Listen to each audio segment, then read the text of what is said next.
Hello and welcome back to Lorehammer. My name is Eric. Eric, I'm Mark. And how's it going? I'm doing pretty good. How about yourself, good sir? Good. I'm doing very good. Christian, how are you? I'm doing all right. Oh, yeah, Christian is on this episode. Yeah, he made it in. Yeah, last just in time, case. right? I just wanted to jump into it so, we rip the Band-Aid off. He's Get it out of the way. He's with us. I feel like he just slipped out of a shadow. I couldn't see anything there, and then bam, all of a sudden. It's because I never leave. Christian.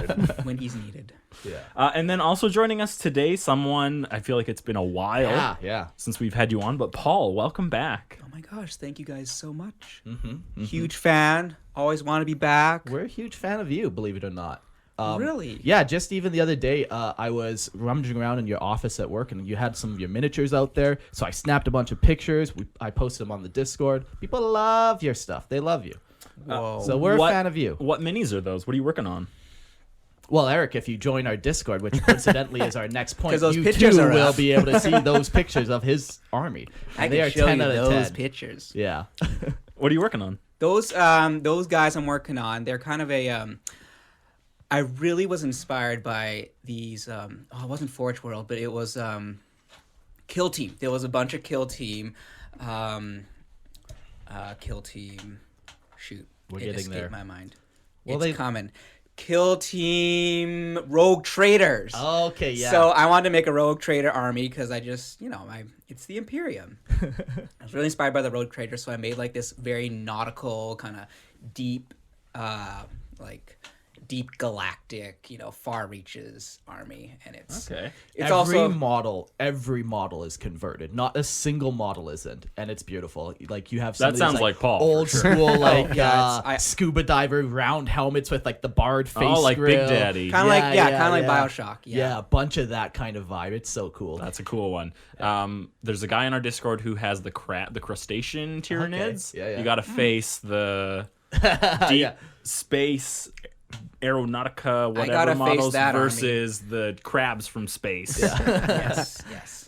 It's a The very perfect underwater bottle in space. underwater balance in space. Underwater. Oh, what did I say? I don't know. Yeah. Oh, very cool. Yeah, it's pretty cool. It's I've been at it for 6 months, and so I just wanted to build this army and just let it soar into the stars. Well, Perfect. it sounds like I will have to join. What were you saying, Marka? Joining a Discord? Join our Discord server. It's just a little chat platform. Download the app. You can come hang out with us. We're on the voice chat. We have a bunch of different channels that you can post in. A lot of fun. It's Yes, just join. another way to, well, I guess probably the best way It is the best way to talk to us to now. hang out with us, yeah.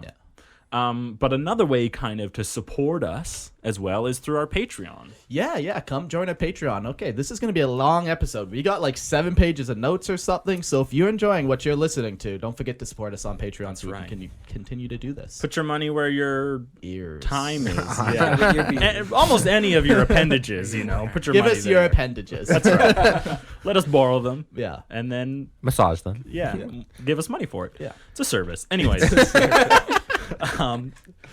Not sexual. Running a brothel? I don't know how. Like, it's Join not the Lorehammer brothel. Join Lorehammer's Chatterbait. Go. Go there. And one of the cool things that's actually happening on our our Discord right now is we dub it Necromunity, and it's been going on for a little more than a year at this point. Yeah. And someone in our Discord, his name is Only One Bob, and it was kind of his vision with Matt to do our own version of Necromunda. So build a planet from ground up, and Build that's everything. All the way from the geography of the planet to its solar cycle to the history of the planet, what's happening now, what aliens are on it. So it's crazy. But right now, I think we just finalized the cities. Yeah. They That do the are vote on and there? stuff. Yeah. Yeah, so it's a group effort where everyone is encouraged to participate with their own ideas. Yeah. For it, we submit our own plants, our own animals. We built a city together. Yeah. I think the last episode was that even. Yeah, where we did that we live. released it on a bonus episode on here. Yeah.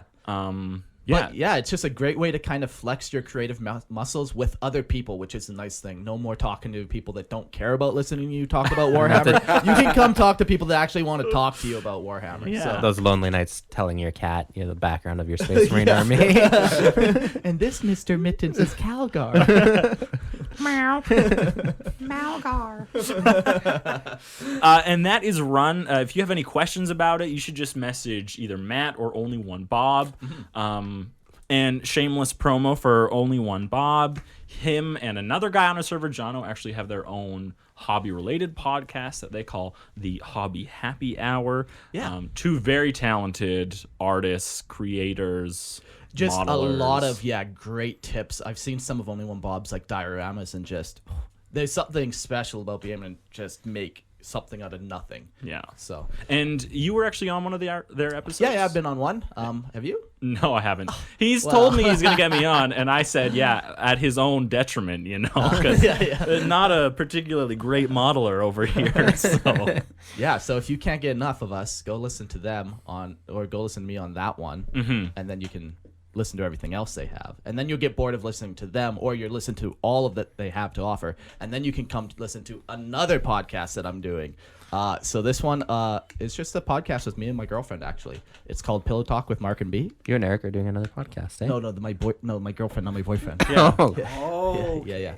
He needed one thought I was your podcast for girlfriend. every relationship he was in. Yeah. So. Yeah. So there'll be a pocket with your cats at some point. Yeah. Well, special guests on Pillow Talk. I think. But basically, if you guys like listening to me, but your girlfriend hates listening to Lorehammer, listen to Pillow Talk with Mark and B, where you can still listen to me, but your girlfriends can listen to B. So it's the best of both worlds. You can kind of trick your partner into listening to me. It'll be nice. Win-win. But it's just a podcast where we're just kind of hanging out talking. Like we just enjoy talking, so we're just recording. But come join us. Nice. I like hearing you talk. That's why I record you too. If you're in my Google house. Home appearing in my house, like If you're in my house, you're being recorded. Well, I think that kind of wraps up our intro. Yeah. I don't even know if we ever said what this episode was about. no, I didn't think we did. Well, but, keep them guessing. Yeah, Let's or do the you whole would episode tell without talking You about what it's about. idiots. Yeah, we'll Reveal blank at the out very the end.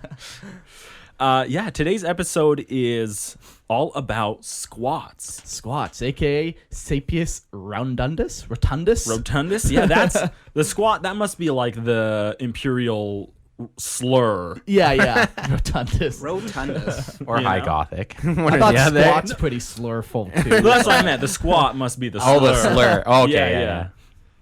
But yeah, this is all about squats, which is a really old introduced abhuman race. Yeah. That they took out a good number of years ago. They kind of just phased it out with some catastrophic event that you'll learn later. Yeah. And then it kind of felt like they were trying to bring them back in a different manner. So we may like, even talk about that a little later on. Yeah. Just their kind of resurgence or the people's wish to still have a facet of this in the game. So Yeah. cool. I think let's just get right in there. Okay. Do not underestimate the squats. They survived for millennia, cut off from the Imperium and assailed from all sides. Their determination and resilience is an example to all. And this is actually said by Layman Russ, the Space Wolves of the Primarch of the Space Wolves. Wow. Pretty cool quote. It's pretty big praise coming from a Primarch. Yeah. I wonder if he was a Primarch at this point. Hard to say. I don't know. Like if this was just so old, this quote, that he was, I don't know. Anyways. Squats are old. It's hard to say when any of this stuff was written and how much of it might still be true. That's very true. And, like they're so old. A lot of their publications are just even books that we may not even consider as Canon being anymore. accurate anymore. Yeah, like, or and they were like canon. out in like Rogue Trader and stuff, Yeah. and like back then, Space Marines weren't Space Marines with Primarchs; they were actually Primarchs. So I wonder when this quote was, but hard to say. Cool stuff. Attributed to the galaxy is filled with all manner of dangerous xenos, most of which actively want humanity destroyed. Xenophobia in the Imperium is a commonplace, and to even look slightly different than a regular human could be a death sentence. classic imperial racism. Yeah. Speciesism? Speciesism? I don't know. If you got 7 or 8 toes, it's just... You go to jail. You go right to jail. Go right to jail. Every time. There is some, Pointy ears, you go to jail. Straight away. There is some room for variation. They have all kinds of different abhumans that are tolerated. So there is a threshold. Yeah. And where that lies is could be arbitrary. Yeah, humanity isn't only racist. They're just mostly racist. Abhumans are human subspecies, one's descendants of humans, but have over thousands of years evolved due to environmental factors, periods of isolations, and genetic stagnation or instability. The Imperium recognizes 73 stable types of abhumans, although more than 2/3 of them are considered extinct. Even these recognized abhumans are still treated with suspicion and treated as second-class citizens at best. Yeah, I like the at best. You know, Yeah. At most, Yeah. you're the dregs of society. Yeah, That's as good as you could ever hope to be. I wonder what happened to those other extinct ones too. Accidents? They're very accident prone, these abhumans. It can't be any worse than, what's that one race that was coming into contact with another race and then they just wiped them out while Tau? claiming to be their friends? I'm trying to think. It must be Tau related. Yeah, Right? yeah. For the Yeah. greater good. The squats, or Sapienus rotundus, are one I such can't tell if you're saying penis or the Sapienus? sapinus. sapien rotundus, are one such abhuman species that evolved, and this is their story. Cool. Very cool. I'm really excited to get into this. We're going to talk about their history, their tech, their religion. How they make love. Of course. Yeah. That's And the it's most not as cool as Jizz Hands, I'll tell you that right now. No, it's not as cool, but still pretty neat. Stay tuned. We've got some great pictures to go with that. So let's dive into kind of the history of how this abhuman species evolved. Yeah. So I'm going to start with the stellar exodus. Long ago in humanity's past, before the Imperium of Man was even founded, and before the ages of strife and the dark age of technology, early humans realized that in order for the survival of their race, they needed to spread themselves out amongst the stars. Vast colonial ships were built, and millions of humans from all walks of life spread out into the galaxy. Mm-hmm. And this is before faster than light travel. This is before warp travel. Yeah, So these yeah. are like generational arcs really Yeah. traveling. Yeah, this is like M20 is kind of when humanity really starts to colonize and. Right. So the galactic core was a mostly inhospitable and empty area of space. However, the planets there had near limitless material deposits. Many miners, industrialists, engineers, and explorers flocked to these planets and were quick to exploit the newfound wealth, as well as, nearly all the extractable metals that from Terra had been exhausted. So they kind of had no choice but to leave and find other places. Yeah, these planets are kind of cool. Like they're described as like barren and like just since they're in like the galactic core, it's just really neat stuff happens on some of these planets. Oh yeah, high gravity stuff. Yeah, in the center of the even galaxy. the next sentence will. Okay. Well, I be should have just- read ahead. These resources included compounds that had been smelted in the furnace of dying stars, and also strange substances that had been formed when the galaxy was born and before the laws of physics had stabilized. Yeah, That's some Oh, good that's warp such dust. a cool yeah, idea to think about, What now exists that was created before gravity was like considered a constant, or before light had started shining out. And they squats found out and they were able to do stuff with them. There's some cool stuff that they do with it. So as more and more was discovered and colonized, the galactic core became one of the most densely populated bastions of humanity, but by no means was making a life here easy. The inhospitable physical characteristics of the world here were generally considered to be quite unlikely places for human colonization and life. The original colonists coming to these worlds were hardy frontier folk. Yeah, this was no walk in the park. Yeah. Or like people, you look at Mars right now and you're like, oh, that's, you can't breathe out there and you can't farm out there. Yeah. But I feel like those are pretty small potato problems compared to what these guys were dealing with. Yeah. We can like they could bio, or what is it when you Terraform? and stuff. So like you kind of even talked about generational ships. Like a lot of these plans were like, they plan for like the next 1,000 years, Yeah. where they like might be orbiting this planet on their generational ship while they're terraforming it before they even get the chance to even get slightly a good planet out of it. Man, those arcs must be so cool. Yeah. Or really, really shitty. You know, they either are like these, I see these like gardens or whatever in them, or they're just like, yep, you pooed your pants. That's Now you dinner get a for city. someone. Oh yeah, the dregs. Yes. Knowing the Imperium, it probably wasn't that great, I guess. But this was pre-Imperium. That's true, Yeah. yeah. So This they're is back probably when everything was still nice. yeah. Could be Wall-E type. Sure, yeah. Ship. That's what I was thinking, like just Wally fat people, right? Yeah. You know, just waiting in these generational ships. Owned But the by Imperium was corporation. They get more rotundous. Rotundas, that's where the name comes from. It's confirmed Wall-E is part of the 40K universe. Our ancestors were morbidly obese. I mean, you got to think about it. How many times could humanity have messed up Earth, left, and then come back? to rebuild and then Yeah. screw it up again. in 40,000 years, you know, we could have done that like multiple times. a lot of times. Isn't This that makes sense. with Mars too? Like they terraformed it. It was all like Yes. green, and then It they used built it to be up, like and they turned it a beautiful city, yeah, or planet, yeah, the and whole then they thing. decimated it again, and they like over-industrialized. Yeah, and then it just became a nuclear wasteland. It really says it's a lesson, you know. We learned our lesson the Yeah. first 30 times? I don't know. While settlers continued settling and settlements were settled, Of course. I could just picture you writing that. Giggling. I'm gonna make Eric read this. Many of these new communities found that one of the better ways to survive on these planets were to dig and drill vast underground networks of tunnels. As resources were being mined and removed, construction teams would follow behind the tunnels, carving out large chambers that would be transformed into living quarters, forges, storage, and everything else needed for a thriving society. Yeah.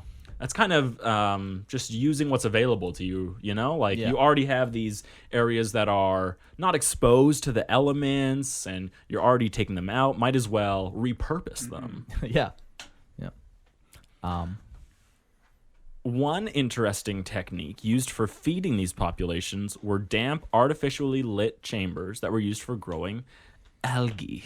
Nice. The algae, when dried and processed, served as the base material for all kinds of food, such as flour, coarse synthetic food, and even crude but extremely potent ale. As any good Humanity will always have their vices. That's you know? right. Yeah, and Alcohol it's is called universal. fermentation. If it can ferment, we can drink it. It's called algale. Algae. Algae ale. I don't like That's that. pretty good.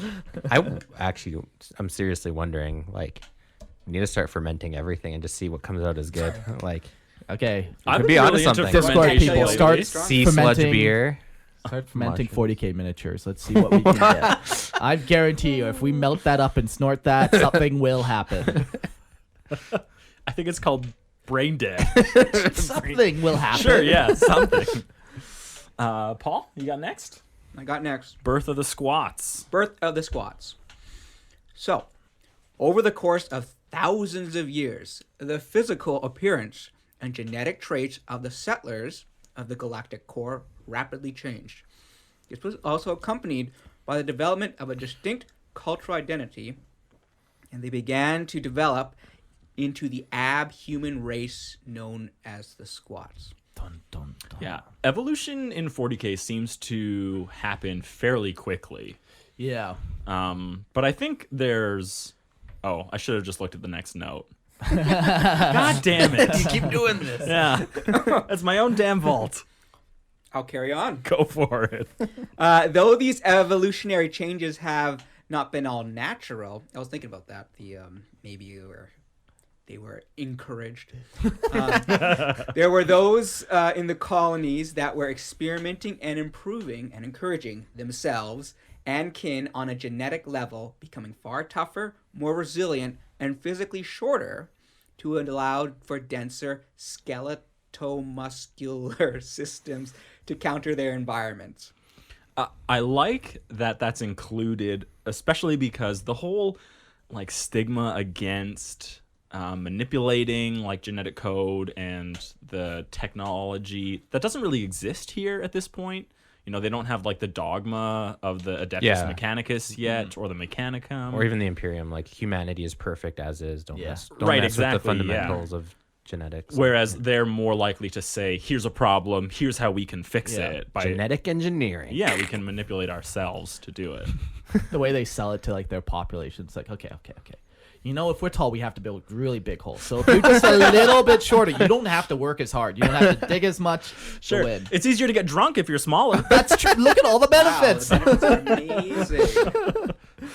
You can curl up into a ball easier to roll yourself down there. Wow. Limitless benefits. Even though the squats have started their journey of genetic drift from the rest of humanity, the relationships between the two species were prosperous. Trade routes were established, and many new wonders were developed. Yeah, like this truly is like when humanity spreads out across the entire galaxy and populates every area of it. And everything was booming. Civilizations were being built, little empires here, little empires there. To put it into a little bit of galactic context, the Eldar at this point, they're kind of in the throes of their passion indulgence, right? Because this is before the Slaanesh is born, so they're very insular, they're inward focused, they're not really having an outward focus like they did have for 60 million years. The most powerful people who controlled all this land, now don't really. They don't care about it anymore. necessarily. They're like, we've already done it all. We don't need to do anything You're a little else. more than like monkeys are just like spreading around little ant colonies. They don't care. Yeah.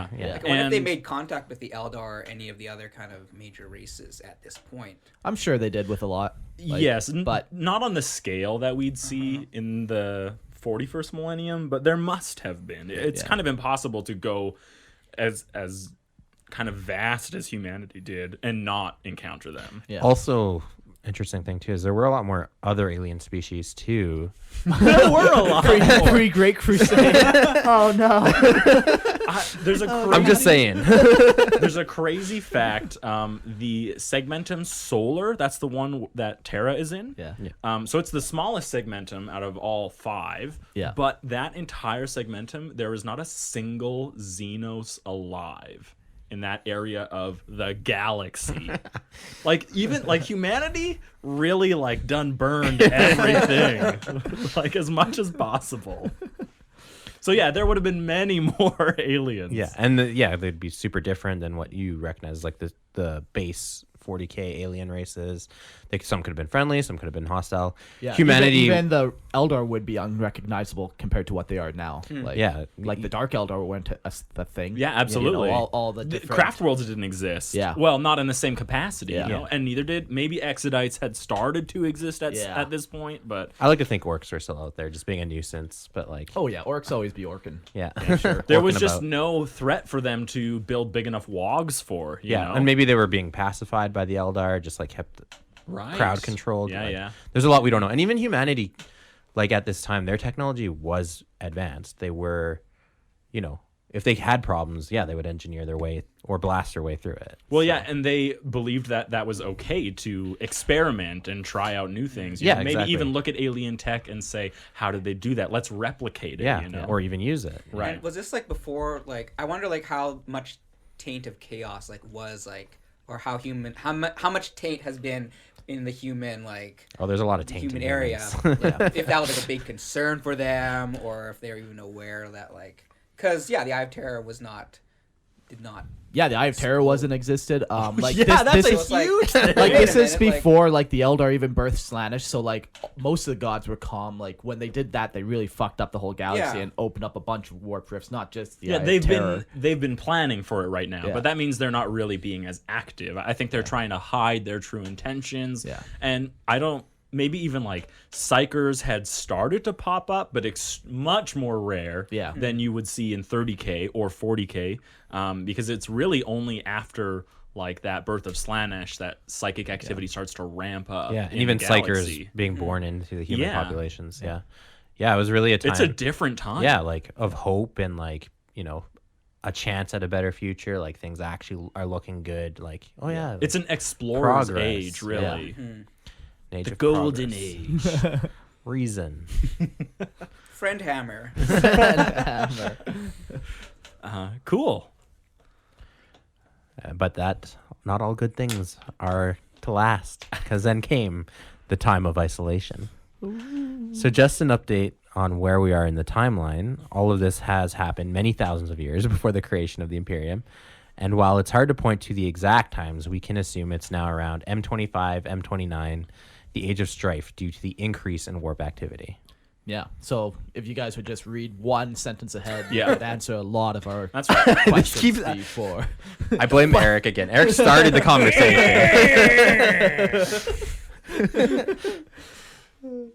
With the warp becoming increasingly unstable, many warp storms ripped open real space, causing havoc on the galaxy at large. The Squat's worlds were not exempt from this, as a large warp storm appeared in the galactic core, which separated the majority of Squats from the rest of the galaxy, while otters were lost or destroyed or even stuck in a stasis-like time warp. So that's what that feels like when you read someone's listener lore. The way it's written. How does it feel, Little Mark? soul crushing. Yeah.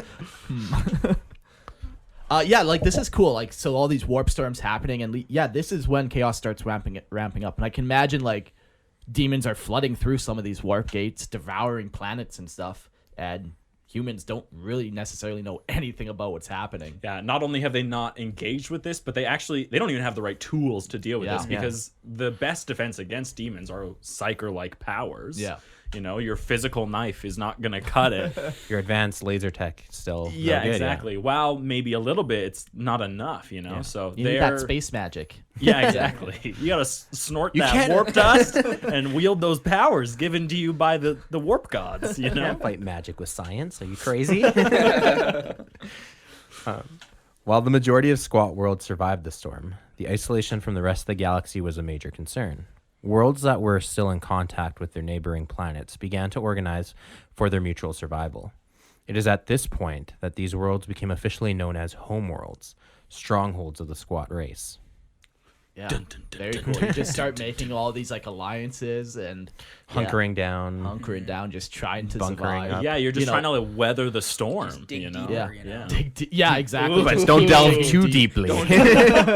Well, Or else because you you might awaken- dig through the planet and fall out the Runs bottom into side. You would awaken shadow Oh. and flame.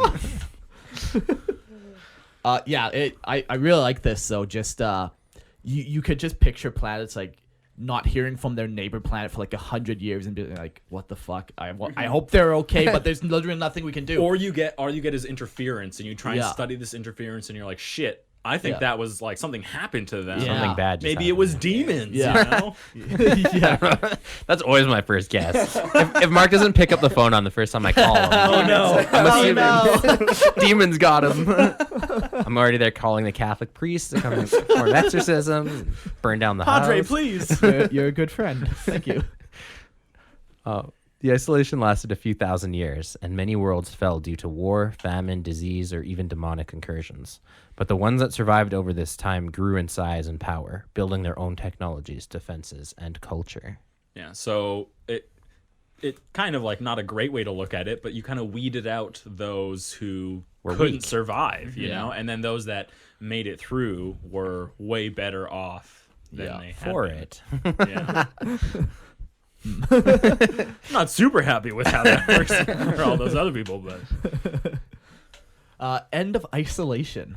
Around M30, the warp storms that had cut off the Squat race resided, allowing for space travel to resume between the homeworlds and the rest of the galaxy to be reestablished, including negotiating trade agreements with newly founded Imperium of Man. oh, that's nice for them. Yeah, yeah.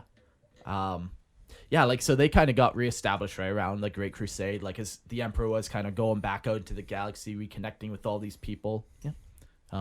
They came across them. And that's definitely a time when the tolerance for abhumans would have been at an all-time high. Yeah, and like these squats, like most of them are just short people. You know, that's not like they're Super divergent Well, from yeah, human their norm. proportions are different, but overall, like they just look like squished humans. yeah. You So know, it's not like they're- you're dealing with scalies I or think there could be Right. worse abhumans out there. Yeah, Yeah, like the Bendies. Felinids, No, that's not. the Beastmen. beastmen. Yeah, Yeah, they're not Beastmen. Yeah. You know, yeah. some unholy union between goat and man.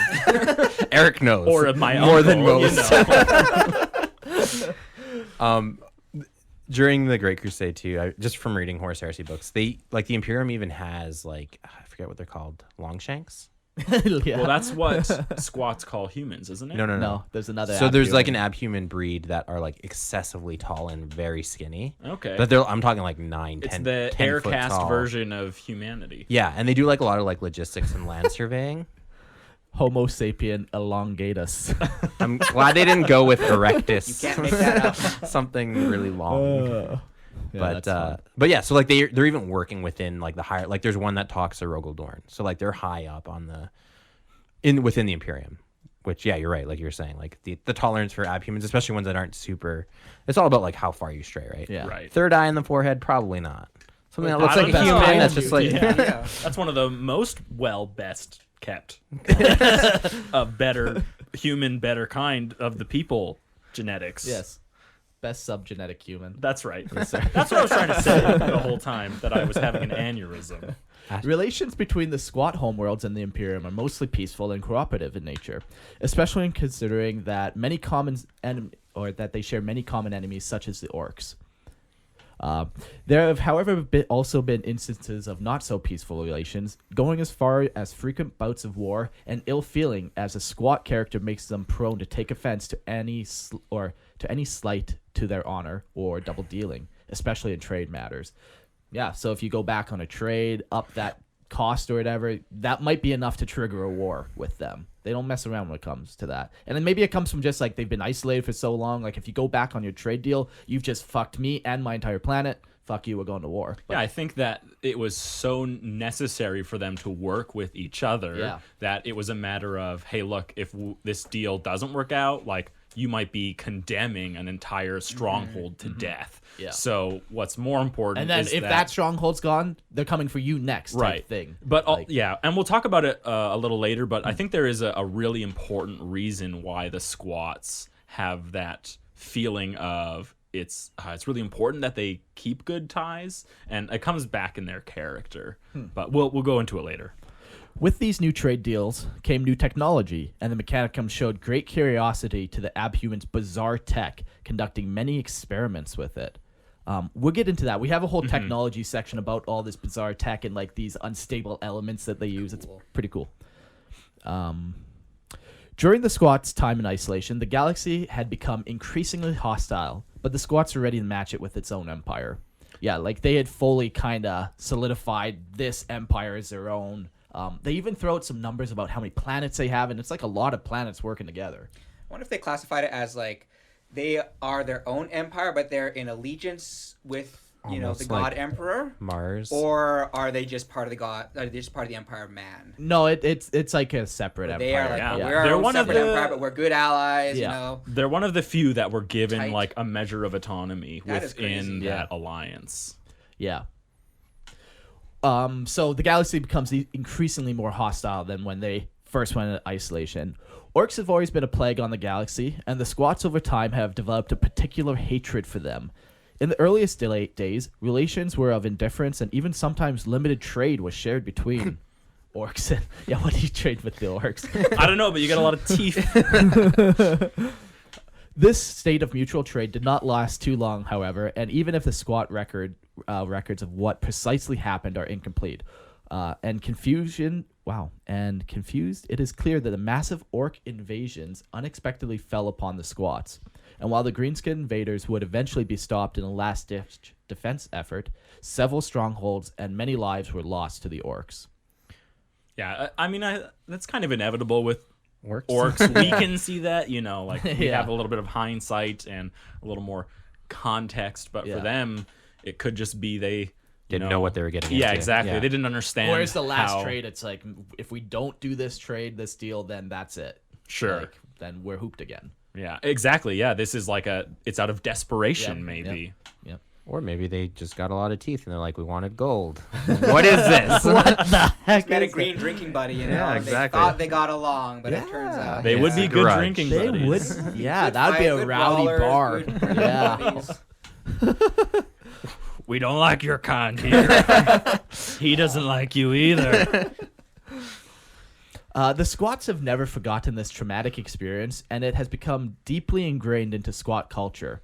And some of the more enduring folk legends recall the desperate defense of a fortress or the stranded land train under siege by green-skinned warriors. Just kind of, they have all these folklores. Don't go away. Well, they have very long memories. Yeah. Yeah. Well, they live a long time too, I think. So But they pass down a lot of cultural slights Yeah. that have happened to them. Like if your great grandfather had a grudge, you have that same grudge. when you die in your will, you inherit grudges. Now remember, we're pissed off at all these Honor to get people. a big grudge. Yeah. The bigger the grudge, the bigger the honor. You know? I love that. So, it wasn't long after their isolation that the Squats encountered the Eldar race. Given the fundamental different character and culture of the Squats, the Eldar is hardly it is hardly surprising that the Eldar consider the short abhumans as barely better than beasts, not much preferable to orcs. Yeah, just hit an Eldar, an orc, and a Squat walk into a bar. Yeah, that's... The Squats, in return, do not care much for mincing delicacies with the hardy aliens, whatever. They don't really... Yeah, their cultures and their character just seems Yeah. very polar opposite. Yeah.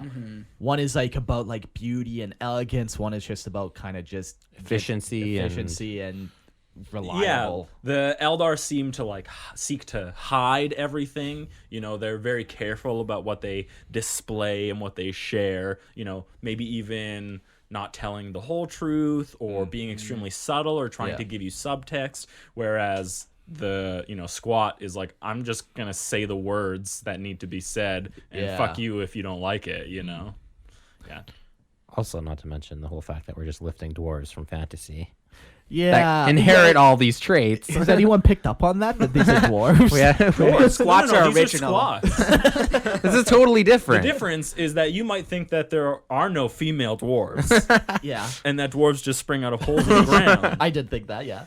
But there are dwarf women, but there are no female Squats. That's the... Is that wrong? They engineered with their genetic manipulations. Due to the galactic location of the homeworlds, marauding chaos war bands pose a threat, predominantly the raiders attacking ships whilst in warp travel. When such a slight occurs, Squat armies will always immediately track and destroy such war bands. It's too risky. Yeah, and they've just been dealing with it for like 10,000 years, and they've had enough of it. Yeah. They're all grudged I think out. they recognize the dangers Yeah. of like chaos. Yeah, they describe like everyone describes chaos as like their greatest enemy or whatever. Dwarves do that in this as well. You mean squats? Oh shit! The truth comes out. Has begun. By the end of it, we'll just be talking about completely fantasy stuff. Slowly. So the Squats will continue to grow in their power and empire in the galactic core for the next 10,000 years. So yeah, like during the Great Crusade, humanity goes and approaches them. They're able to make some type of mostly alliance, peaceful. Every now and again, every 100 couple years, maybe a small war breaks out. Maybe a larger one every 1,000 years. But for the most part, they're two empires that work alongside each other, and they've gotten along.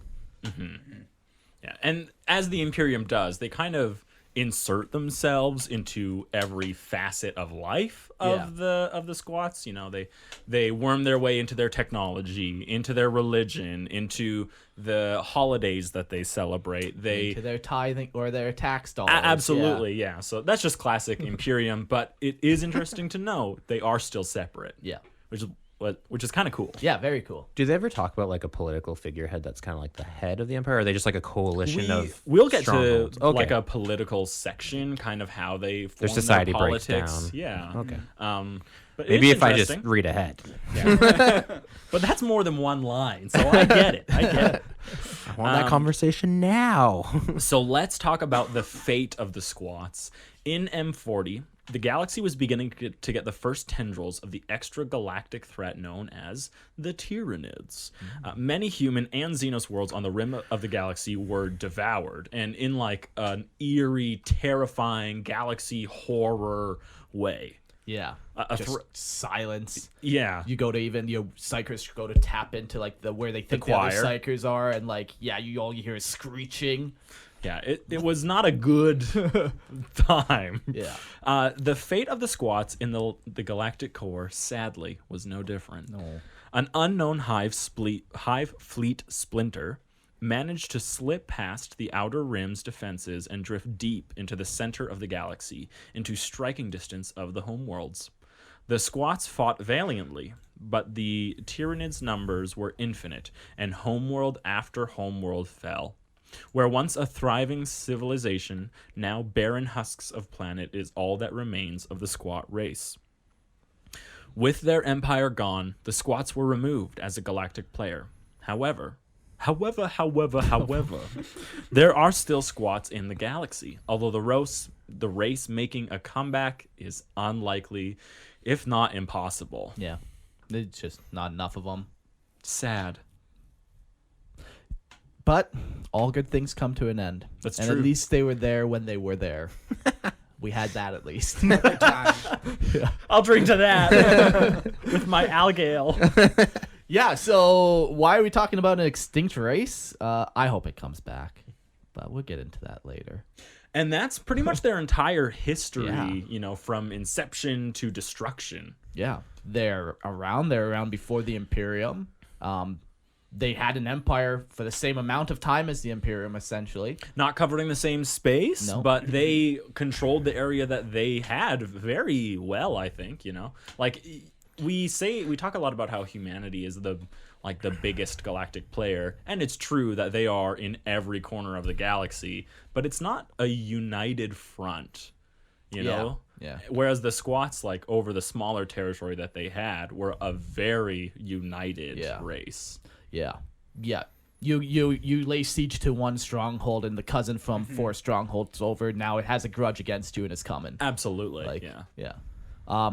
Man, just imagine some of those, the invasion of the Nids going after these strongholds, these deep tunnel labyrinths that are just so heavily fortified, That'd be a sweet campaign to play. It would be a fight Tunnels and tournament. Yeah. I have heard some cool one-off sentences about the Tyranid fighting in the tunnels as they're scouring the entire planets, and it sounds pretty horrific. It's good horror. It would be for the sure. best way for a dwarf to die, though. Just deep in a tunnel. There's one dwarf cold more, with yeah. a load. Yeah. Who still draws breath.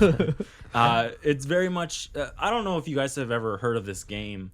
It's called Deep Rock Galactic. Yeah. And I was just about to say that. Yeah, I haven't played, but I dwarves heard in it's tunnels insane. fighting bugs. Yeah. I just pretend it's squats and Tyranids for sure. That's right. Yeah.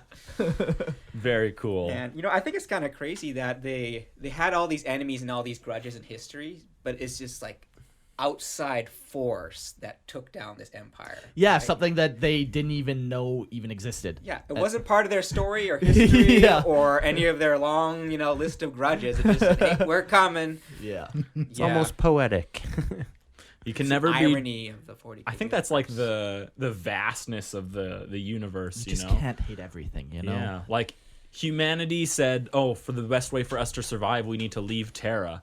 Well, actually, now it's not enough to just spread throughout the galaxy because the Tyranids are going to come. They're going to consume everything. Yeah. So now you have to be able to move onto another galaxy, And I think it's inevitable that the Tyranids are going to. Hunt you down and eat your children. Yep. So with that, we'll go to an ad break. we'll be right back.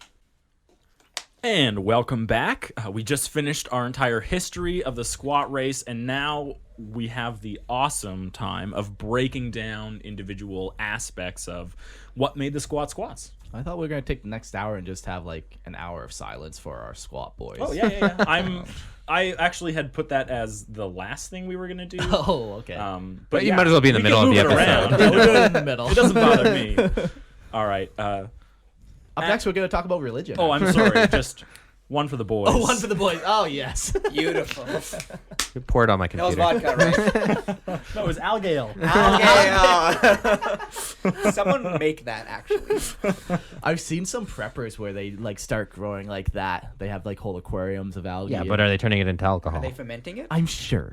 Someone they're has weird tried it, rednecks. They're Who's going to doing bring stuff. back alcohol when the apocalypse happens? They're going to be a rich person.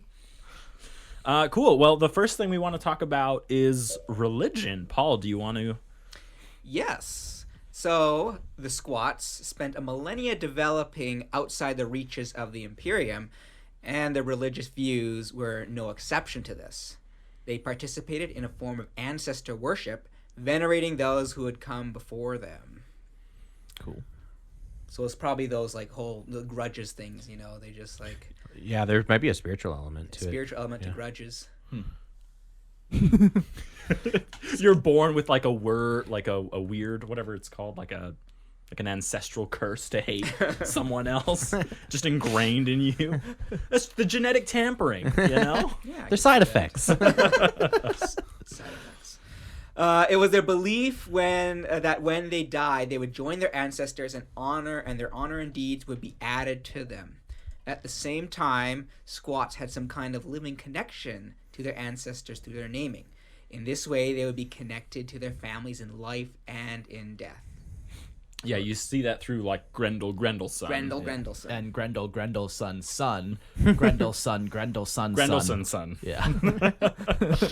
Yeah, it's like their way to.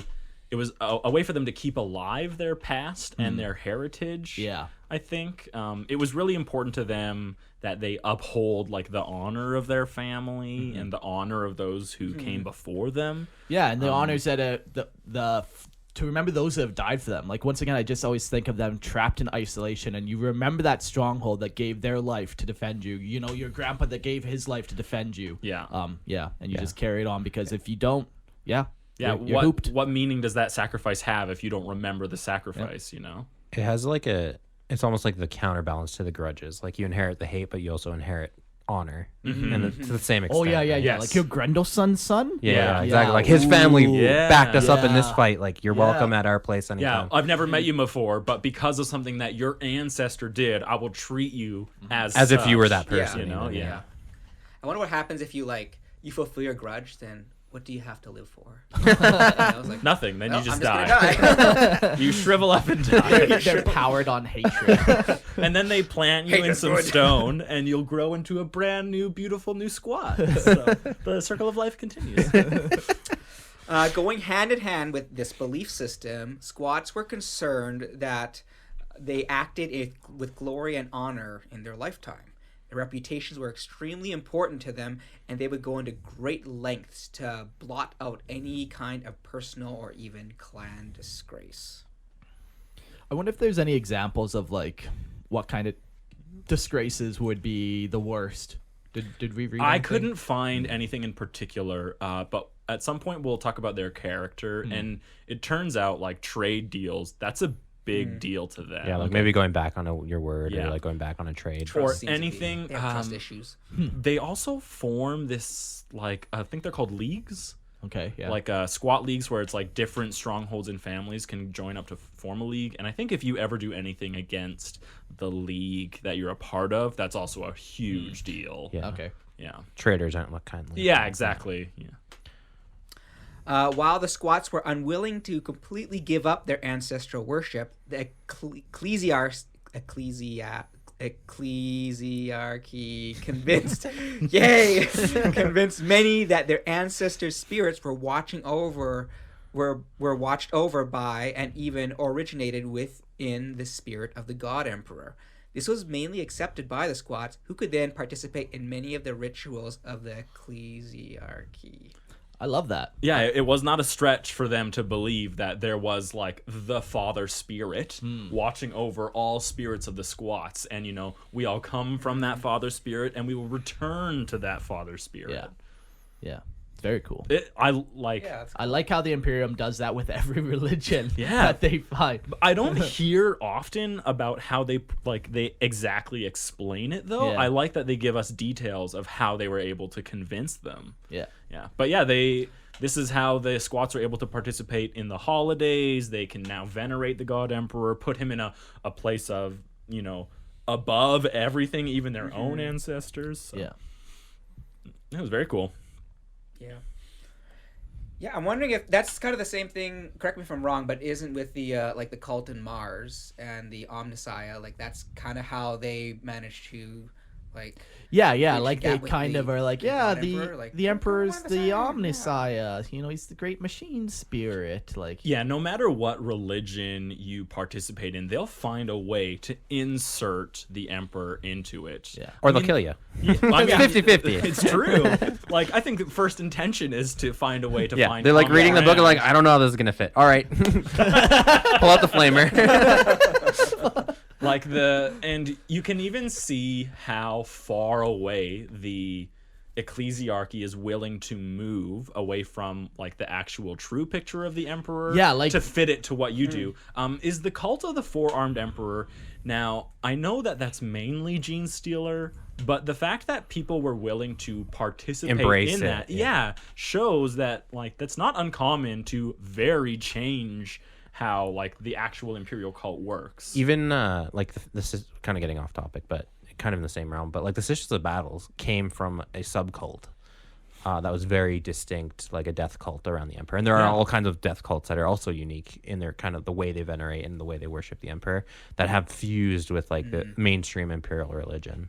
It would be really cool if you could make a list of and like a scale kind of who is the closest to what the ecclesiarchy claims as the imperial Yeah, like they truth have or like how whatever. far are you deep into like Yeah, exactly, you know. variation. But unfortunately, I don't think they're very particular with the details on a lot of like the exterior religions. yeah, I do have this from the ecclesiarchy. They do enforce 5 basic rules. Okay, The emperor once walked among us as a man, but he is and always has been a god. The emperor is the one true god, regardless of what past face any humans may have worshipped.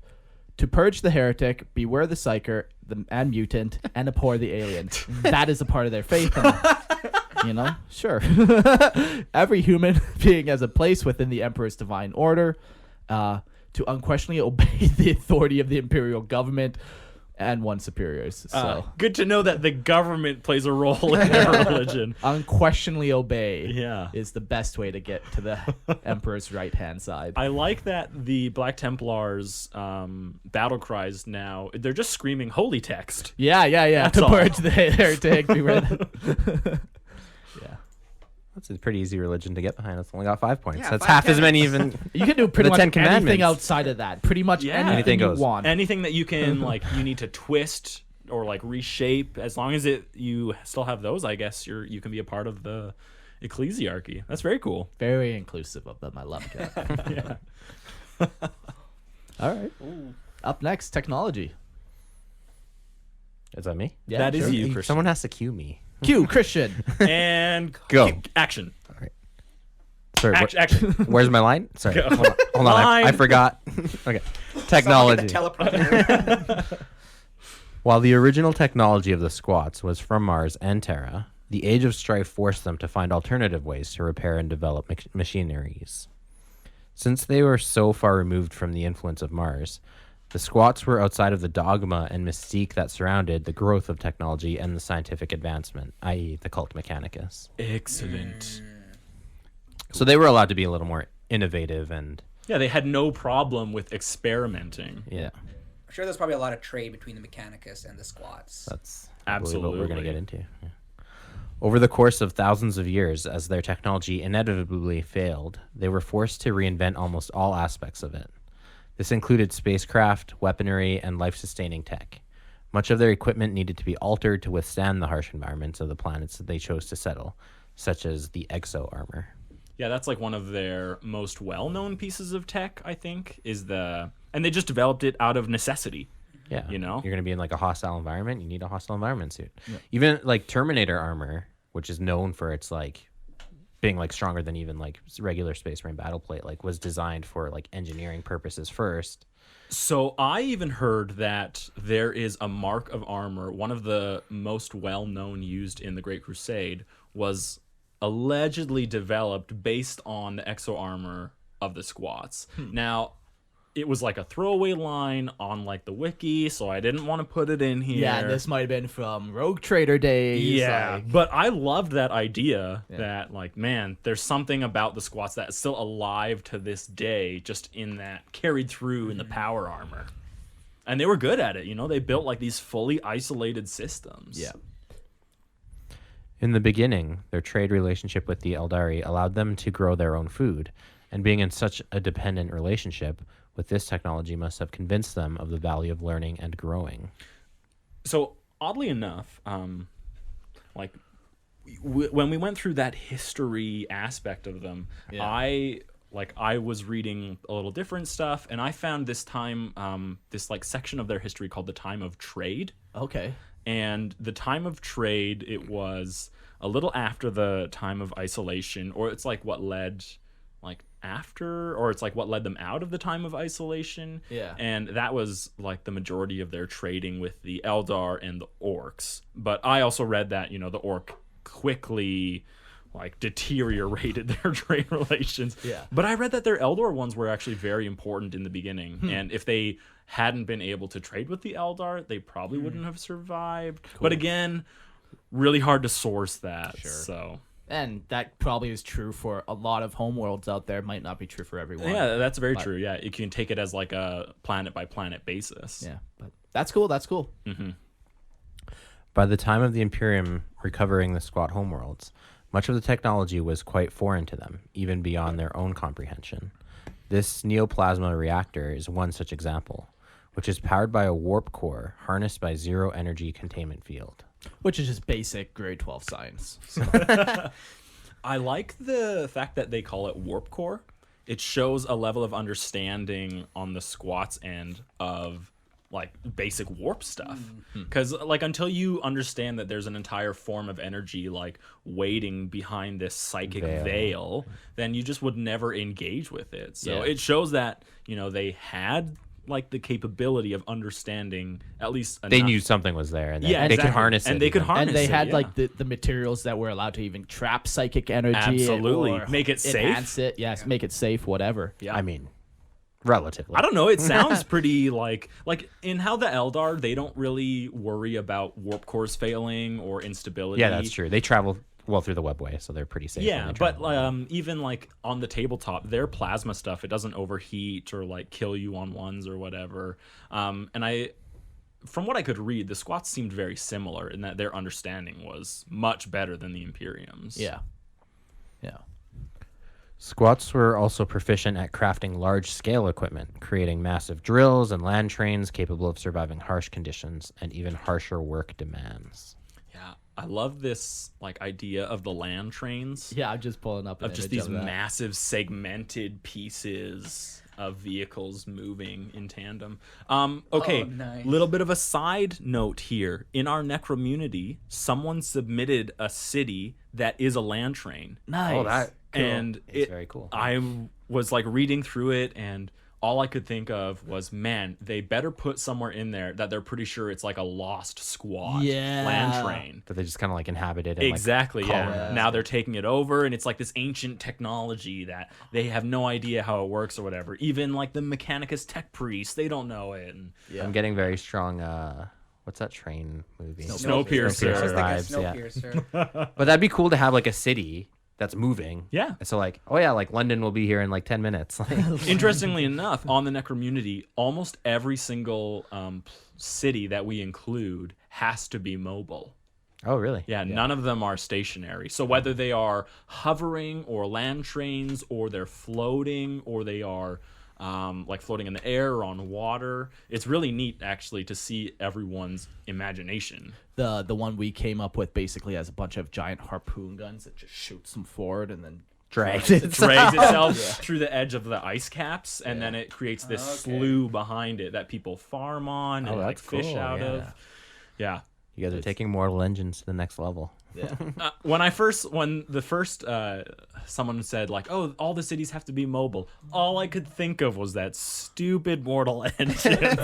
But I will say it has grown into something that is really neat and unique. Yeah. There's been Yeah. some really cool ones for sure. You kept saying land trains, and I just keep thinking like, aren't all trains land trains? Well, I think those are rail trains. Right. Like the differences. Gotcha, Ah. motherfucker. Yeah, technically, those trains don't ever touch the ground. The land, The okay? land. Oh, yeah. The land. Do you think Arkham Land had anything to do with these things? Land train. Land trains naming? Or Absolutely. Good. I like that. Okay. I'll read the next little part here. The guilds. Early on, in their age of isolation, the Squatch decided that technological advancements and knowledge was too important for their race as a whole to keep it from each other. To this end, guilds were created. Okay, this is where you're going to get a lot of understanding of how they view everyone around them. They're not isolationists, and they don't believe in like hoarding knowledge and wealth. Yeah, that's cool. It's very undwarf-like. Maybe they're not That's why dwarves they're after. I think they're sharing it with other dwarves. Yes, so, like, with other dwarves. Oh, okay. But there are instances of them freely giving things to other species. for a price. No. Oh. freely would be that word that you just said. They're more than, like, I guess it's No, possible. are they there open to is a free price. trade is the difference, right? Ah. I'm willing to give you anything for the right price. I think it would depend on whether or not you need it to survive. Because I think to them it's really important that you just keep living and sustaining. So if Yeah. you want a luxury from them, yeah, they'll barter for it. But if you're looking for something to ensure like your survival, they seem to be more than willing to give it to you. Yeah, I think they probably consider having alliances, is just as important as their own survival. yeah. And Actually, like their wealth, yeah. a little cultural commentary from real life. When I was in Morocco, there's a very strong like culture within the Berber tribes of like sharing and like welcoming strangers because they live in a hostile environment. They're like, the desert will kill you, so like come to my tent, we'll share it. They share everything with you, right? And they don't know you, like you Yeah. had no kind of previous existing relationship, and it's just like a cultural thing that they do in a harsh climate where they have to Yeah, it's humanity against the elements. exactly right. Then So against like each other or against predators like nature. yeah, so like in a hostile environment, it would make sense that the squats are like very giving because they're like, yeah, at least of essential items, right? Like, Yeah. we want you to survive too, and then maybe one day you'll reciprocate. Yeah. Separate from strongholds and leagues, the guilds are places of learning for the squat population. They are repositories of knowledge kept safe for the next generation of squats. The guilds is where you learn how to mine, to be an engineer, to develop new technologies, or repair ones that are used today. Since this knowledge is so important for their survival, the squats view the guilds as above any kind of stronghold or individual rivalries. This also adds another layer of loyalty for the squat, and they must uphold the honor to their stronghold, their league, and their guild. Cool. Alpha Semper Pi house, I guess. They're the greatest frat boys. Greatest squat frat boys out there. And then they knock back their alcohol. Members are also encouraged to share as much of their knowledge and technology as possible. For the more people that use it, the better chance they have at surviving. Yeah, very cool. From the Imperium's perspective, the guild's attitude of sharing knowledge must be shocking, even blasphemous. Many inventions have found their way into the hands of Mechanicus and therefore the Imperium, though it appears that guilds bear no ill will at this. Yeah, so they just don't... The Imperium's like, you and your whore technology, just giving it to everyone on the block. Yeah. They don't like it. You whore of Babylonological. Yes. Yeah, I really like that. It's so different from the Mechanicus, but the Mechanicus is still like, yeah, okay, gimme. Yeah. Technology, please. But then they won't share it when they're that spoiled kid that won't like give you something Yeah, back. absolutely. That's exactly what it must be Yeah. like. Yeah, they have a very, like, I don't know, like, group focus. Everything that they do is like Yeah. when the guild discovers something, they make sure all squats know of this. That's so And they cool. all have access to Sounds it. like communism to me. And we don't like that, right? Yeah. Yeah, cool. The guilds. So I want to read that one line again. It was since the knowledge is so important for the survival. Oh, okay. The squats view the guilds as above any kind of stronghold or individual rivalries. Okay, that's crazy. Yeah, you can't, like, you couldn't go to war with a guild. You can't have a slight against a guild. A guild can't wrong you. Okay. You know, because everything that the guild does, or the guilds do, is for the betterment of squat society. Everything As is a whole, focused, essentially. yeah, on making everyone's life better. And they're not going to hoard wealth or make sure one person gets rich on something. The government would never They will do that. force it to spread. But it's not the government. Yeah, Right? They don't. private it's the corporation. guild. It's They mine. don't govern anything. You know, all they do is they're essentially libraries and universities that every squat must Has go access to. Yeah. Very So I think is it with each guild has a specific focus. Like one guild is we're doing mining, the other Yeah. is we're in space travel, and all the guilds are working Yeah, I together. couldn't find a list of specific guilds, but the examples they gave were mining, engineering, and developing new technologies. But I'm assuming they're for almost anything that is important for squat life, like farming. Yeah, yeah. How do you farm in the middle of Agriculture. an asteroid? You know, there must be like a guild that they take tech from this one guild, but then they also take scientists from another guild. And One could specialize in geology and like which rocks are the best rocks and which. yeah, this one tastes good. It is the best. Yeah. It's very cool. I like that they also view it as they're hoarding knowledge for future generations of squats. Yeah. That was a really cool. It's very forward focused. And that can go all the way back to their time for thousands of years spent orbiting a planet waiting for it to terraform. Everything they do is for those that are going Ahead. to come They're thinking ahead. next. Yeah. And it's And really that's why you worship your ancestors, because of all this stuff that That they've they had did to for do. you. Sacrifice. you Yeah, wouldn't be yeah, where yeah. you were if not for them. Yeah. You know, I really liked this squat character as like I got more into it. Yeah, that's cool. Guilds, very cool. Yeah, Okay, they are. let's talk about politics. That's never divisive. You know allowed what? to do that? In squats, it's much less than you would think so. Oh. After their initial contact with the Imperium, okay, so this was another thing that I read a little differently. Okay. I read that the first contact of the Imperium and squats was actually very brutal and savage, and it wasn't until the Imperium decided, holy shit, we actually can't beat these guys. That was when the squats earned the majority of their autonomy. Yeah. Because the squats Well, yeah, like they had to fight for their own empire for sure. Yes, For sure. But and it was after that this peace kind of came through, after they brokered, the arrangement of you actually can't control us, but we will accept a couple changes to our religion for you, but you Yeah. don't get to determine how we live our lives. Yeah, or- they don't go full Imperium on you. Yeah. Yeah, they realize that their differences are not as many as they want to go to war for. What's what's super important to the Imperium? Tithing. yeah. And Worship. worship of the emperor, and they found a way to reconcile their worship, and the dwarves are more than Openly willing trading, to give you yeah. anything that you want. And you then know? the third one is just dying for the emperor, which Yeah, they have no we all problem. do eventually. Absolutely. Die for So- their ancestors. Exactly. And now that they believe the emperor is an ancestor being, they have no problem doing Yeah. that. So it really, they really found their place in the Imperium.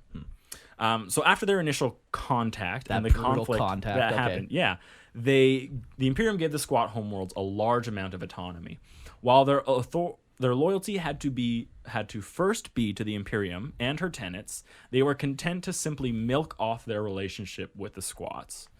This arrangement worked particularly well for the Imperium, as the squats were mostly xenophobic by the time they were rediscovered by humanity, and were content to adhere to the strict divine right to rule that the Imperium believed in.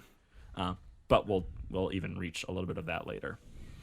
For the thousands of years that they had been separated from humanity, the squats developed strong sentiments of hard work, directness, and loyalty to each other.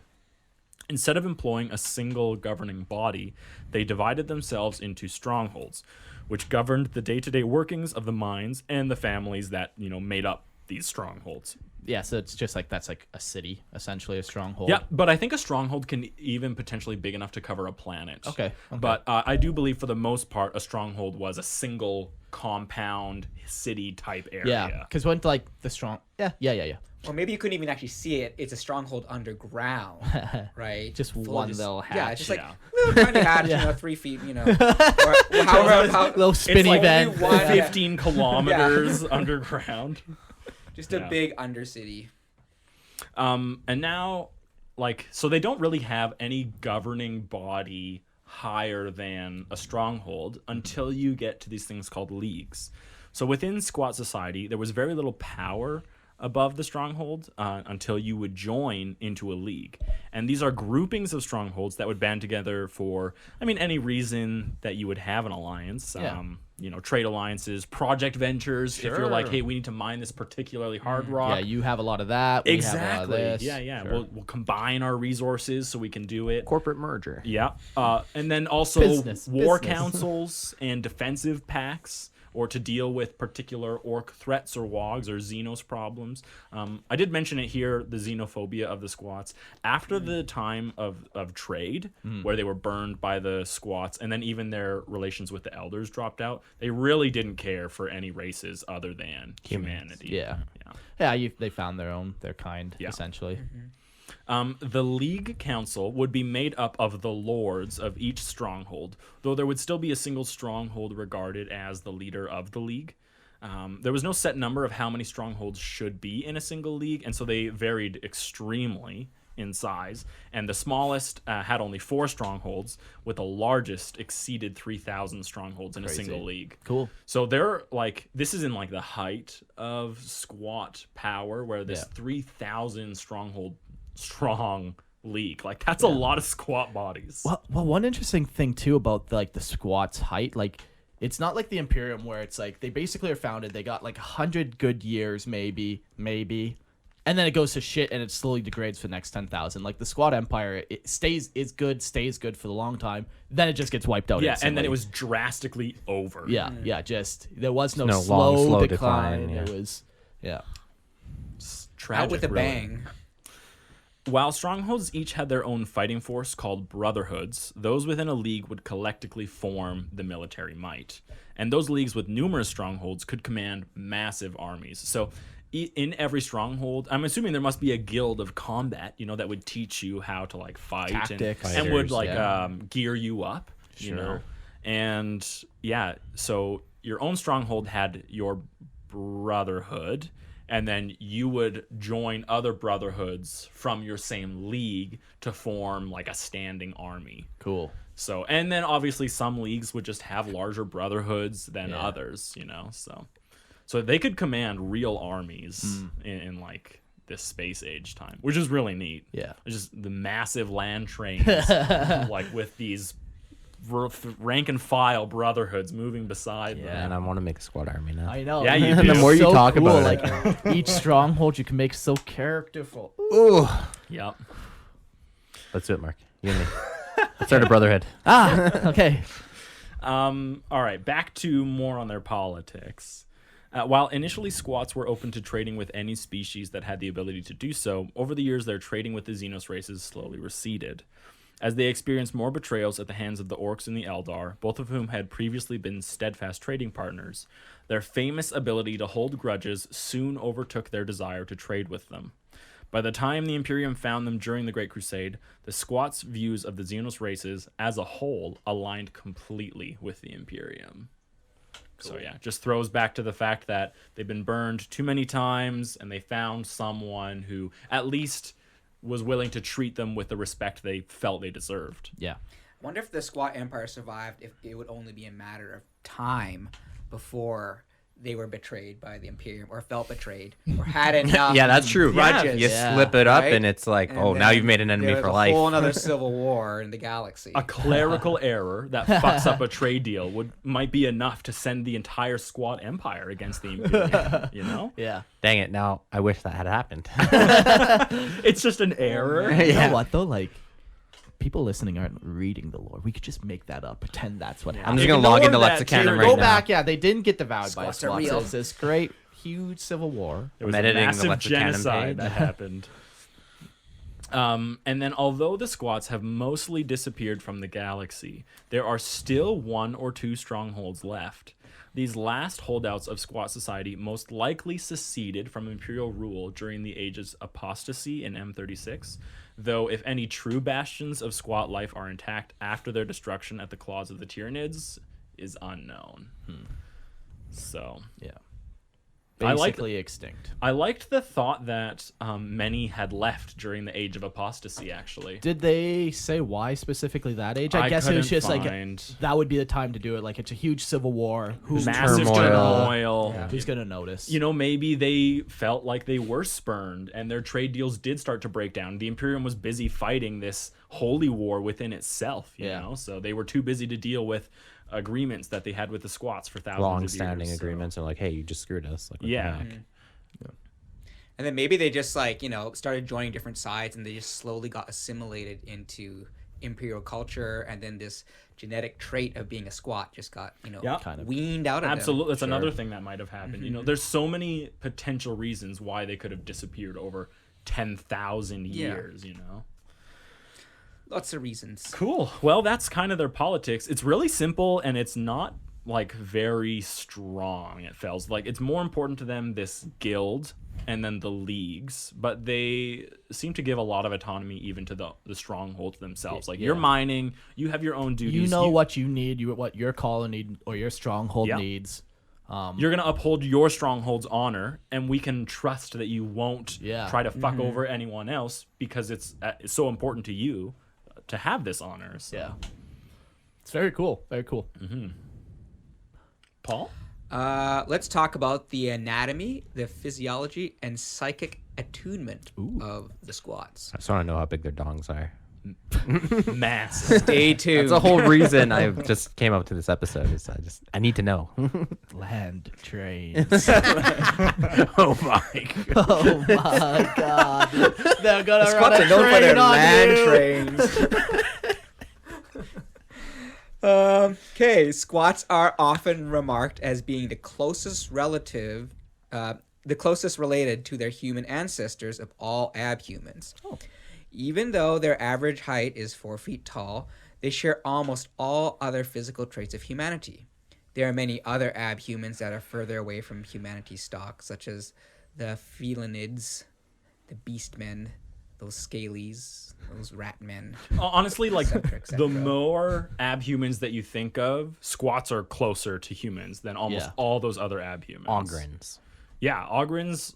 Well, Just like the opposite of squats. yeah, exactly. It's just bigger and taller and stronger, right? But also So- a lot dumber. Yeah. Yeah, And I do wonder if like, you could breed. Like, I could theoretically picture you breeding with a dwarf, but not with a ogre. Or what about a ratling?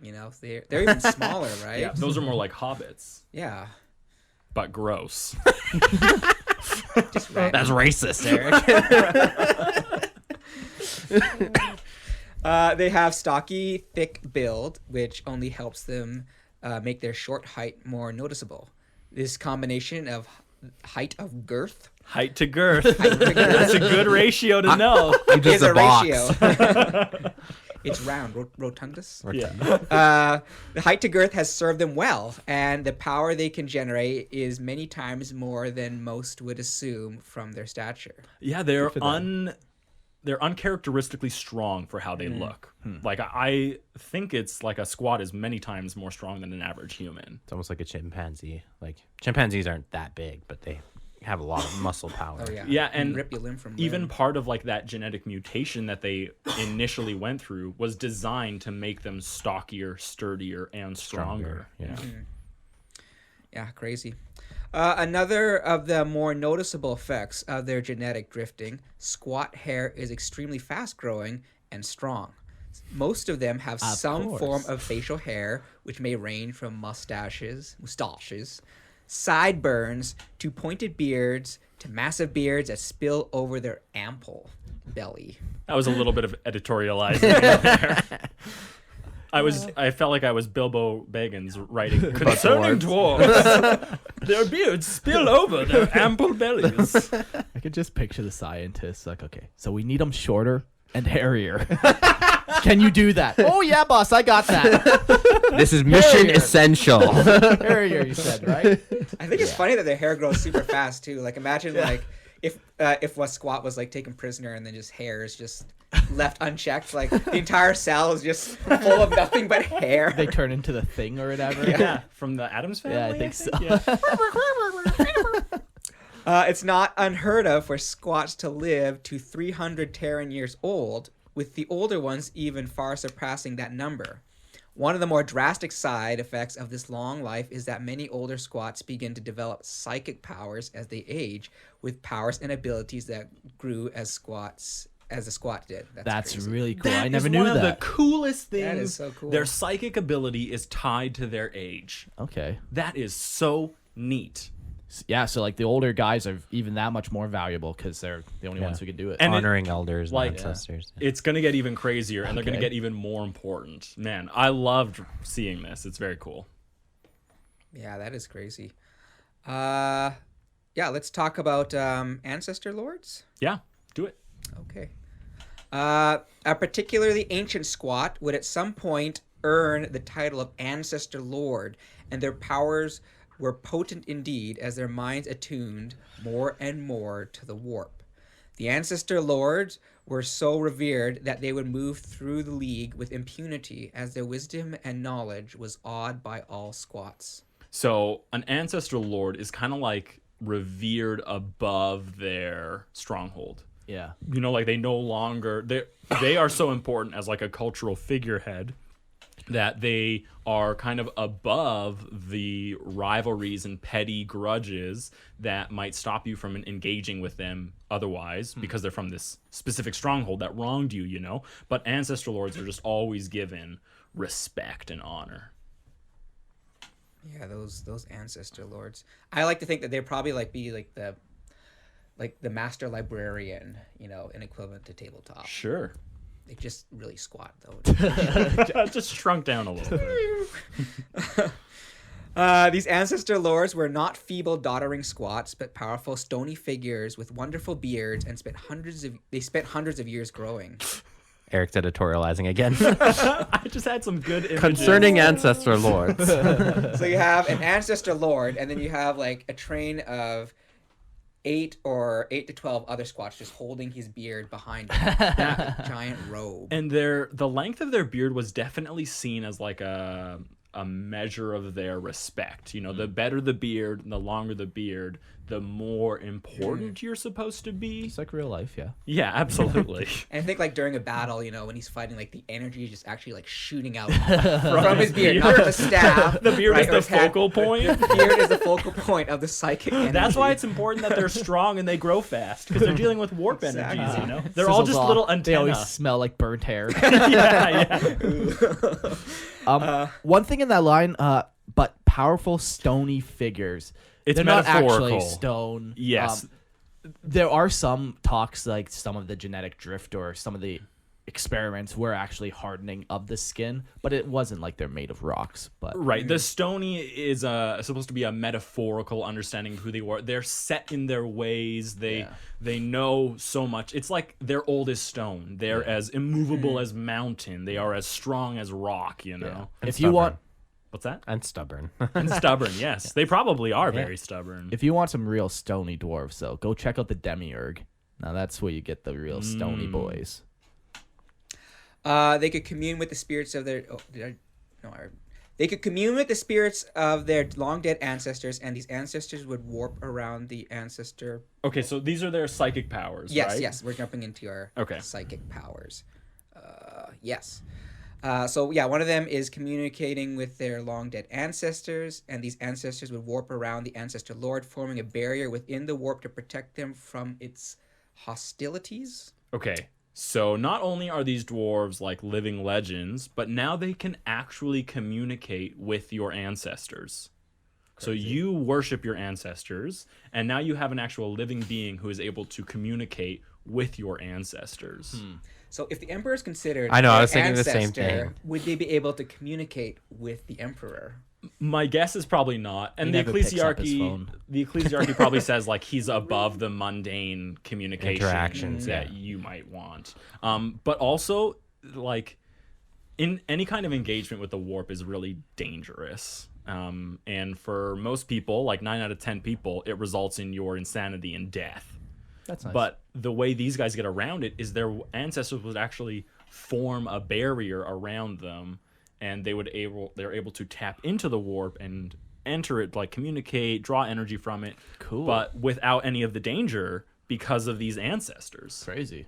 I guess it could also speak And there's a lot we don't know about the warp and stuff, but because like when a human dies, your soul goes into the warp and probably gets like torn apart by demons. Yeah. Is usually what you can expect. And then there's a whole theory that like if you have enough faith in the Emperor, that the Emperor actually shields you from that. So like theoretically, when a squat dies, their spirit is strong enough to subsist in the warp. So it sounds to me like they believe so hard that their ancestors are alive in this other realm that They it manifest. gives them the strength, because isn't it like our regular belief is that the more you believe something strongly in real life, the bigger an reflects effect in it the has in warp. the warp. So if you have all these squats believing that their ancestors are strong enough to retain their identity, maybe it just allows them all to retain their identity. Or maybe they are speaking to someone through the warp, but it's not their Yeah, ancestor. maybe that's all But they demons. think it is. It's just an impersonation. One of the other powers is through the power of domination, they can control individuals as though they were puppets. Cool. You just overpower them with your will. Just marionette with Man, strings. in World of Warcraft right now, the idea of like domination as like a force is playing a lot into the story. So like a lot of times you're dealing with abilities that like dominate you, or there's Okay. like, I gotta show you a picture of Anduin. He's like the Prince of Stormwind of humanity. He's got this sick new set of armor because he's being dominated by Zoval. It looks awesome. Anyways, domination, bam. Eric wants to be dominated. Eric's really into Join our domination Discord. right You can now. come dominate him. Go listen to Mark's new podcast and learn about all about Eric's domination. Yeah. On the pillow. Pillow talk. Well, I'll talk about it. No. You got to look at Anduin, domination, armor. Check that one. Let's see. Yeah, that's it. Those are some nice shoulder pads. He went from a lion boy to a skull boy. So he's being yeah. dominated by Whoa. someone. Yeah. He's very cool. He looks very like lich. Yeah. Cool. Maybe there's a Well, yeah, the idea is that the Lich King's power actually comes from this guy. So we're learning a lot. Anyways, this is not a World of Warcraft. This is for Eric's World of podcast. Warcraft podcast. Yeah, World of Warcraft. TM. We're starting it. You started it right here, right now. See, even the latest patch is even called Chains of Domination. Cool. I love it. Really into Anyways, that domination stuff. back to what are we talking about? 40K? The powers of the Ancestor That's Lords. right. That's right. Another cool topic. Amongst their powers of domination, their forced domes could be used to protect people or trap them. I like that dual use. You can. So that's like they're taking that same souls or whatever that protects them in the warp, but now they're kind of bringing it into They can bring it to reality. other people. I was Is thinking that- about that myself. I think it could be either. They could be using that barrier and like moving that barrier to someone else to cause them to stay or protect them, but it also could just be like a Your force. standard run-of-the-mill warp energy. Yeah, exactly. I couldn't nail down which one it was. Another one could be they could channel the power of the warp into a hammer of fury, which would supernaturally strengthen their already powerful blows. Nice. That's pretty classic warp Yeah. stuff. And the other one is exhibiting their power is their mental fortress, which they use to protect themselves from all manner of psychic assault. I think there's a lot of protection, a lot of barriers they use. Like Yeah. that's kind of their thing. Even in like fantasy settings, dwarves typically have like a certain resistance to magic, so that's kind of like translated there. Very cool. In certain fantasy settings. I thought it was very thematic, really. Yeah. I really liked the Hammer of Fury. You know, they're digging. They show the youngsters how the digging is really done by just breaking like massive amounts of wall with their fists, Yeah. maybe even just like Now that's this is how you mining." mine. Do it this way, son. And then they quaff some alcohol. Very cool. Yeah. Ancestor Lords, that's cool. They get older. They get psychic powers as they get older. Yeah. And they become venerated members of the entire squat society. Nice. Yeah. Cool. Up next, we're going to talk about a couple characters that we like. There wasn't really that many characters. The one I chose is Grombringle. And Grombringle, the White Dwarf, is a squat that has aligned himself with the Mechanicum and serves them as a Magos. He has been blessed with the highest quality augments, including a glorious beard full of mechadendrites and data tethers. That's cool. Did he replace his beard? Half and half. Oh, okay. Yeah, Okay. yeah. And wields an appropriately sized Omnisci axe. But it's just kind of cool. Like, even though they're their own separate empire, there's still examples of dwarves even, or squats even, like really integrating themselves into other, like the Mechanicum or the Yeah. Imperium. Like you might find a squat on some really high up seats somewhere. They do that. A rogue trader. I want to see a rogue trader squad. Rogue Trader squat. There we go. Yeah. I mean, there's enough rogue traders out there. Why can't one be a squat? You know. Yeah. Grombrindal too. I think GW made a Christmas special model for him. Yeah, like he's the White Dwarf. Like they make him in a bunch of different models. So This this is, but this is like his 40K So he is version. the White Dwarf. yeah. Yeah, he has a fantasy depiction too, and like, but yeah, if you want to see what he actually looks like, I believe there's a model somewhere out there. Very Santa Claus. Grombrindal. Yeah, there he is. He brings presents to the children. He has a grot too that he basically turned into a little Servitor. yeah. It looks like all that remains is this head. Everything else has been replaced. Yeah. Look at that. Oh, that's Half hilarious. mustache, half mechadendrite Ah, beard. very cool.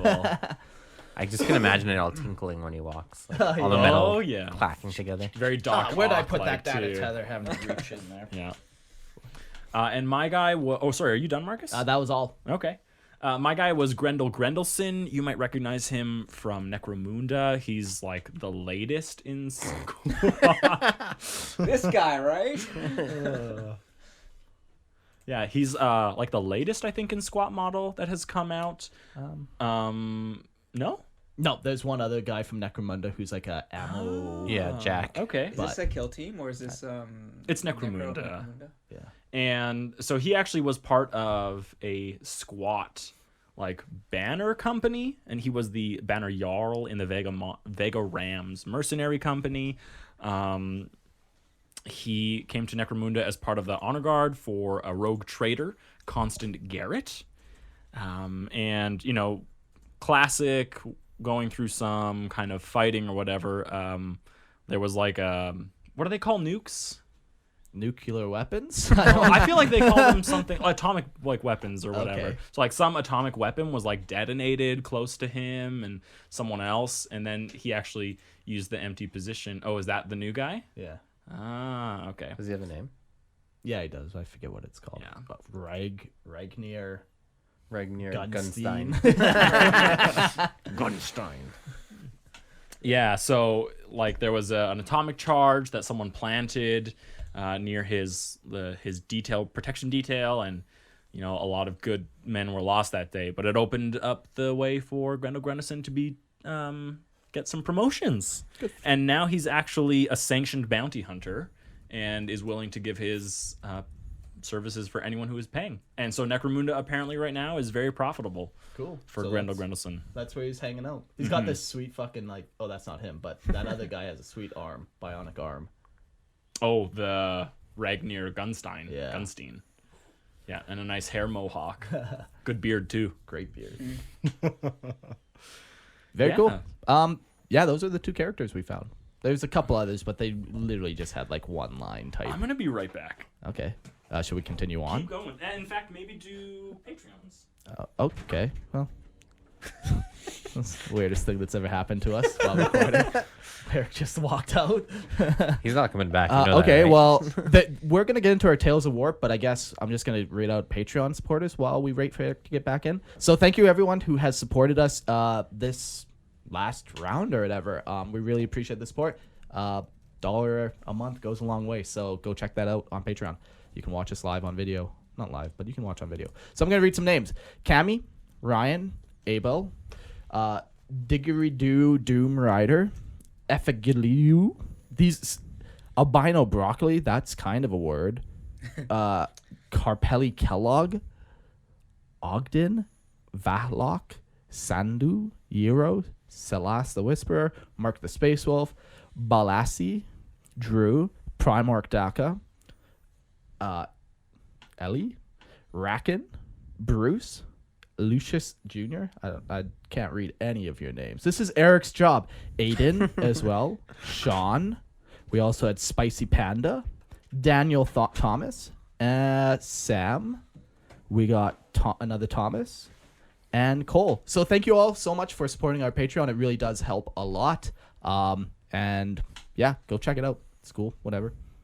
Eric's back in here. We didn't know what to do, Eric. We panicked. I was like, without the podcast host here, it was fucking weird.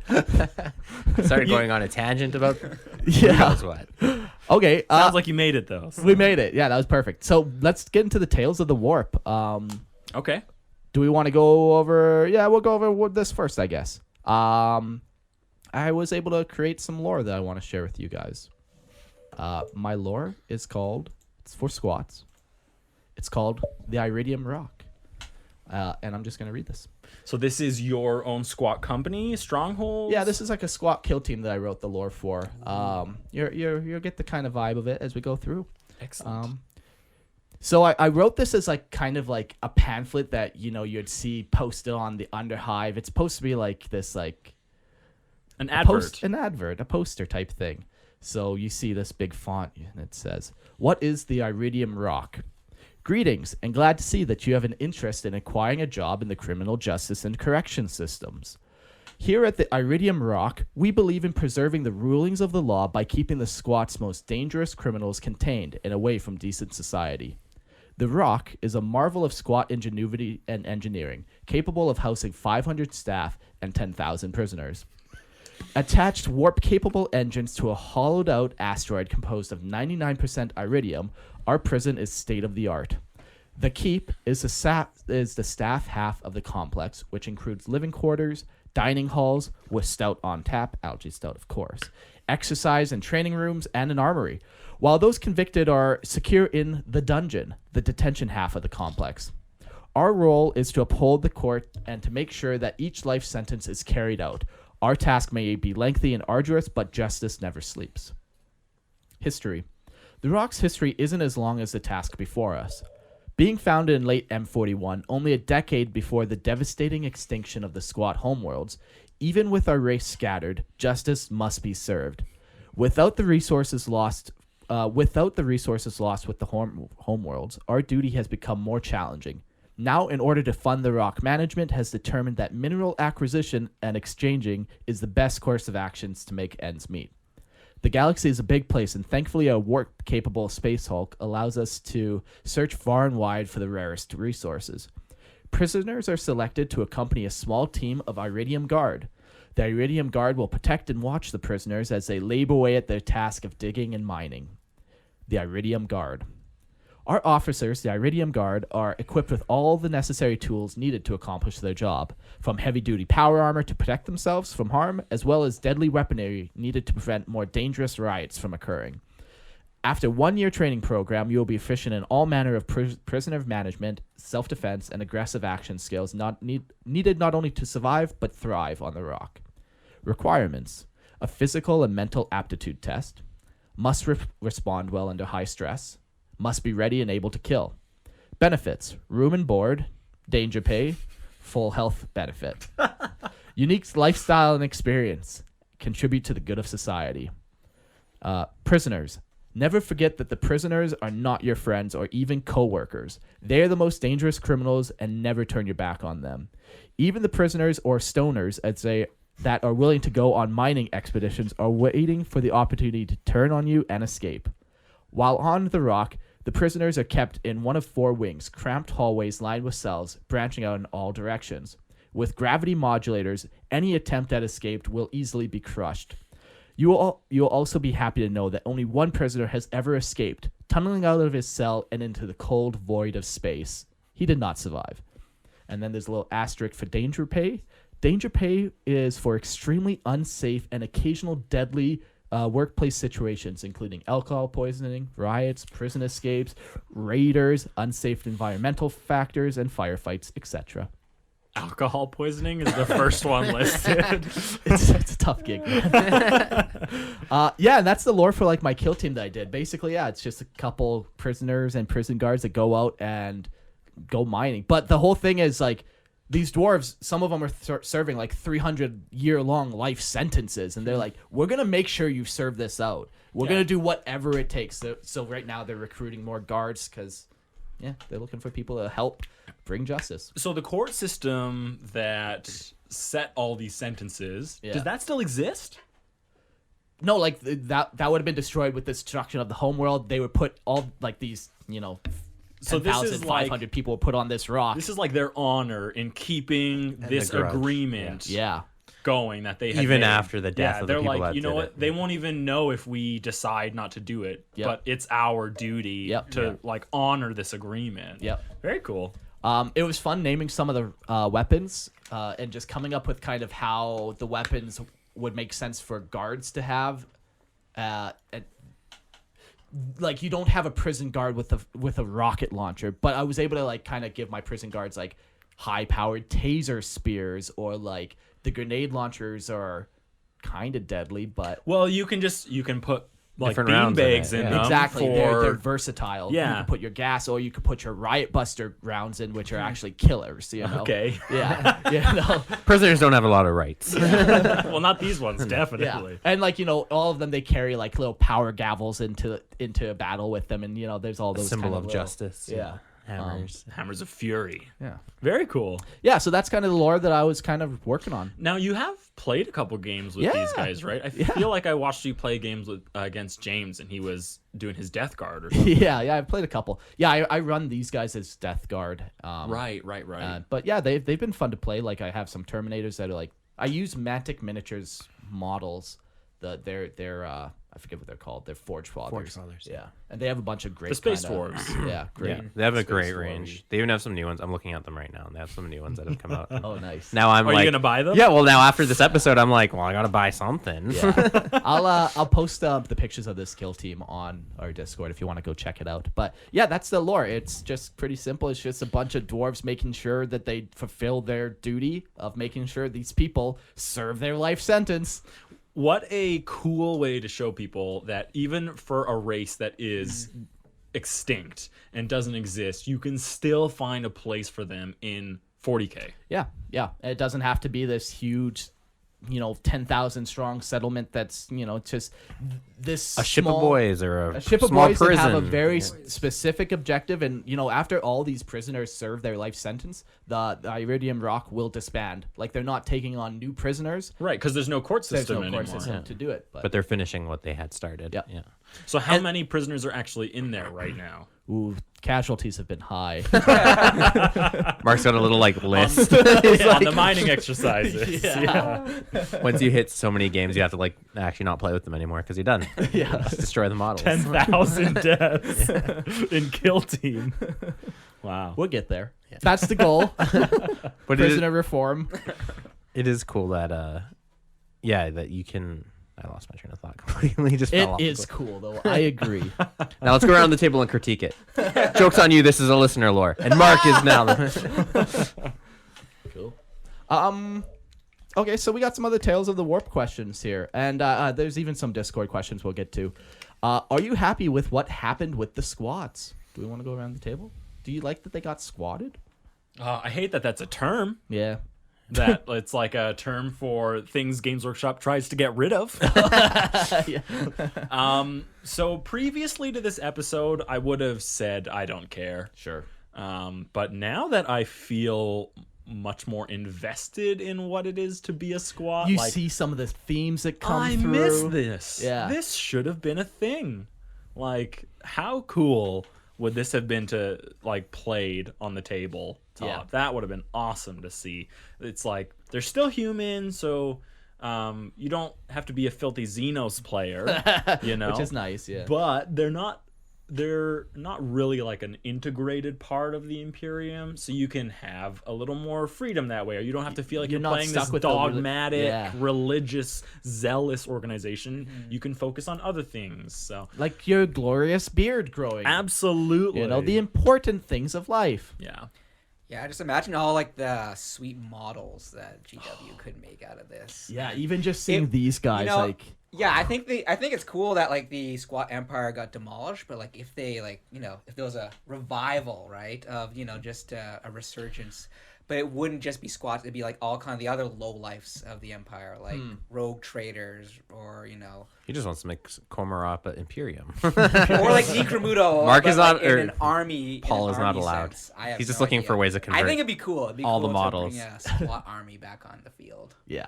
Do you have any squats in your Imperial Navy army? No, I did. I bought a bunch of Rattlings, Okay. but they were like the pewter kind, and I tried to make them into squats, but I just wrecked it because you can't just model wreck the pewter. right? It's like, oh yeah, that face is squished. That's not gonna Yeah, happen. I've So heard. I tried. I've heard that you can shave pewter. It's not true. No, that was a lost cause. Yeah. But I would love to field a squat army. That would be sweet, and Yeah. do something with that. I think my vote would be I'd like to see him come back somehow. Who would say no to that? Come Yeah. on, There's some Christian. So okay, especially after this episode, I'm already shopping for models. So that's that's the first thing. So yes, I like them, and yes, like I'm invested as well. I will say I'm a little uncomfortable with the relationship with the Imperium. It just, to me personally, doesn't feel right that they are allowed to have so much autonomy. Well, if it makes you feel any better, what I read is that by M36, most had abandoned their loyalties and ties to the Imperium, and now they were kind of their own thing. So Yeah. I think that if ever there was a stronghold surviving, it's pretty equal chance whether it's aligned with the Imperium or not aligned Yeah. with the Imperium. Okay, Yeah. so that opens up for more storytelling options and stuff, which I would enjoy more. Yeah. Well, like even if they did come back, like their empire is gone, it would be a whole new bunch of squats that might be a whole new other empire. So they might. Have a different relationship, dynamic, And I that's think you could write anything you wanted Yeah. that is outside of whatever Games Workshop says is the right way to The do it. grudge is like No, that's they're wrong. they turn on the Imperium now because they're like, where were you When we were destroyed. Yeah, devoured? that would be crazy. So Yeah, hear me now out. They're like super. I like where this is going because I was Yeah. already thinking about how to bring him back. Yeah. There's a whole fantasy story about dwarves reclaiming a homeland, led by a certain. The Mines of Moria. No. Well, that well, happens that too, also but- happens. But this seems to like be a to repetitive reclaim theme. things, yeah. Yes. But yeah, Thorin going back to the abandoned kingdom and stuff. So in I guess theory, that is just right up GW's copyright line. Like that's Yeah, just right just enough shy that they can of- steal. yeah, with which that. seems to be something that they enjoy majority, doing. the majority of the story is already there. Yeah, you don't have you to just try gotta very hard. Change some names. Yeah. But yeah, like you could have this whole like, Lost King type story that's like, I'm going back to where we, to that area, and we're going to Calls reclaim it. all the squats From the across whole the galaxy. Yeah. And so like, I know you were saying there aren't enough out there, but we don't know. There's no hard numbers, It would right? be It's very true. easy to say that now there is enough out there. Exactly. And be like, you know what? If Like, there's we're- one per star, that's a lot of squats. Yeah, That's and a there's at lot least of 2 on squats. Necromunda, right? So that's plenty.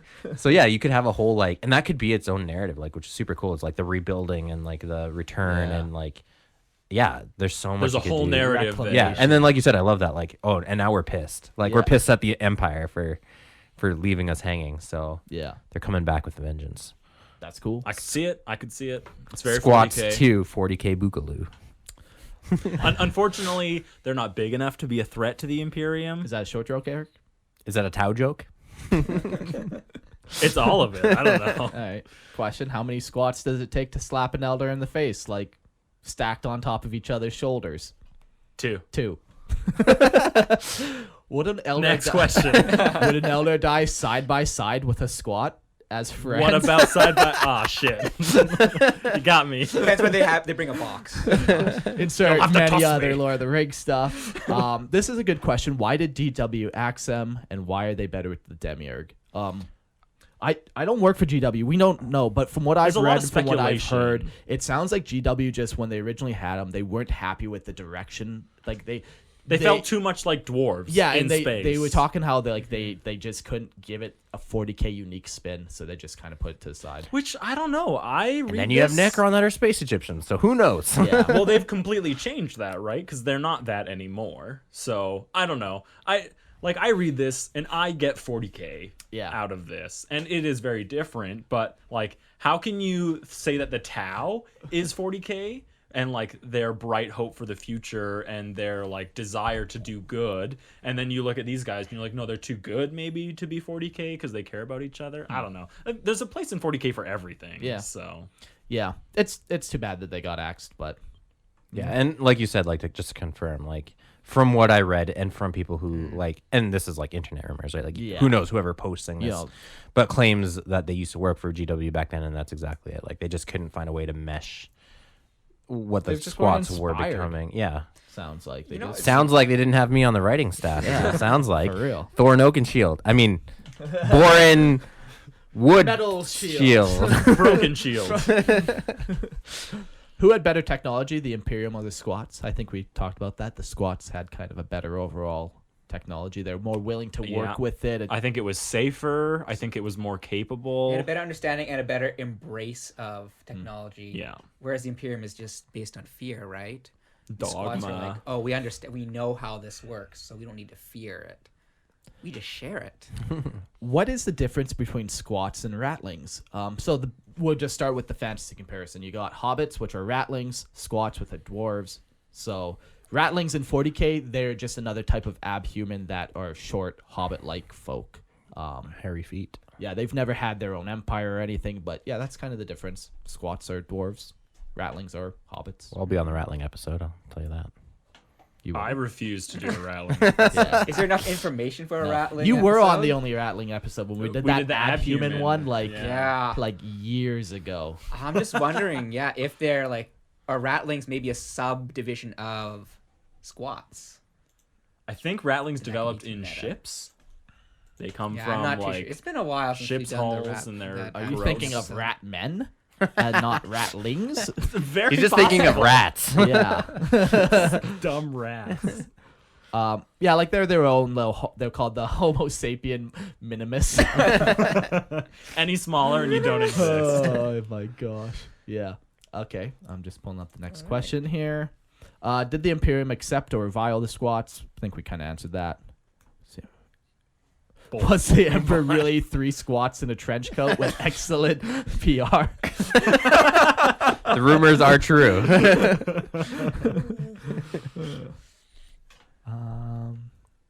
What's with squats and their biker theme? Yeah, I don't know. Yeah, I think that was one of the reasons they got dropped, was so they had a biker theme that they just couldn't make 40K enough, which again is odd looking back on it now, saying like, yeah, bikers are totally 40K. You know, when you think of it, it seems like orcs, like at least certain tribes of orcs, they took on that biker vibe. Even Space So Marines. there's a lot of other traits that could have been like attributed to squats that other races kind or of other- filled yeah, that niche, and other- it's even possible that if you factor in like tabletop rules too, they're like, we don't know where this fits rules wise. Yeah, like they play too much like Imperial Yeah, Guard. exactly. Like, It's like, what's if you- the why- difference? Yeah. What's the flavor for them? And then there's a business side of it, is like, why invest all this like money and resources into developing? And this is back when GW wasn't like as massive as they are today. You got to think like, okay, well, if we're not going to make the sales on this because this niche is filled by all these other factions, why produce it, right? Right. Yeah. So, I think that was the thing with I think it was I don't want to dig up old bones, but female Space Marines, that they dropped it because people weren't buying the blisters that had like Road Trader female Space even Marines. no, because even back then, like the concept of Space Marines weren't what they were today, and I believe that is even a myth. Those models are just I believe either rogue traders or some kind of bounty hunters. Yeah, But my understanding was they weren't selling as Yeah, as they much didn't as make the sales, and that's even why it took them so long to do the Sisters of Battle release. All 'cause comes they're down to the sisters. money. Exactly. Yeah.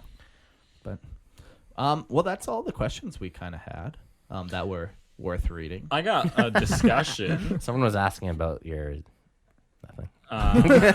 My now- It was me. I was asking. Let's go to Pillow Talk, okay? Yeah, exactly. So, yes, the squats are gone, and yes, we would all like to see them brought back, but recently Games Workshop has given us a squat alternative known as the Demiurg. Sure. And how do we feel about the Demiurg as replacing this dwarf-shaped hole in our hearts. in 40K? Man, like after hearing like the dwarf reclaim kind of story arc, if they brought dwarves back and like it's that whole, I think I really like them more.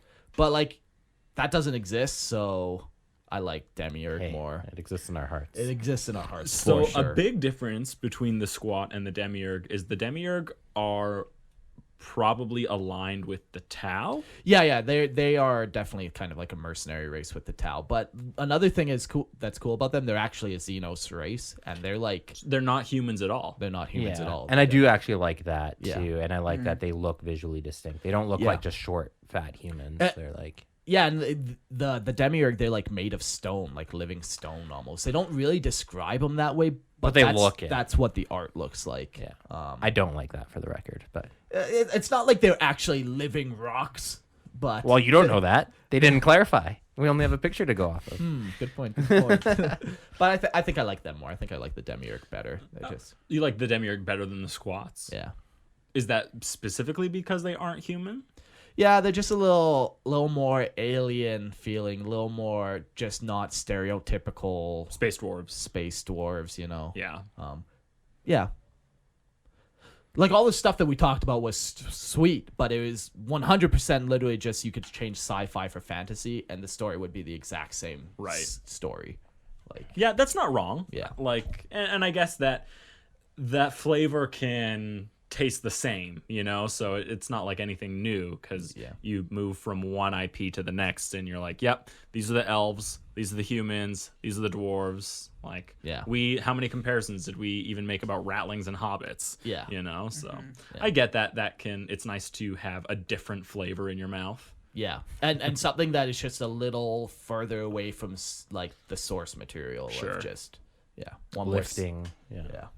I don't like think Demiurg are bad, but I would not like to see them replace squats. Oh, I sure. think there definitely is room for everything in 40K. Yeah. They can both exist. Yeah, but I can't imagine that there's any plans to bring Demiurg to the tabletop. Like they're stuck in Battlefield Gothic right now. Yeah, they got Gothic models, and who knows, maybe would get That are like outdated. a Tau too. unit, but Sure. I would Unlikely. not put my money on that. Right, yeah. If it came down to it, I think I would much rather see squats on the table than I would Demiurg, just because I don't really like how Games Workshop handles the Tau at Sure. all. You know, if they were going to do an overhaul of Tau, I could get behind any kind of alien race that they join to it, but I don't like how they do it, so I don't want to see anyone else ruined by association with the Tau, you know? Of course.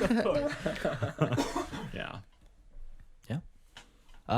Anything else? If not, I have one more thing, and then we'll wrap up this episode. I just want to say there is a chance that maybe GW would even like that. They are recently referencing a lot of the more obscure in the past of 40K. Like they brought Zotes back even, which is like Zotes, crazy. Gene Stealer cults, even Yeah. huge So like, resurgence. and even the release of like Grendel Grendelson and the Ammo Jack Gunstein. Gunstein, yeah. Ragnar Genstein. Yeah. Like I think hopefully it doesn't stay to these like one-off releases, and maybe they'll do something.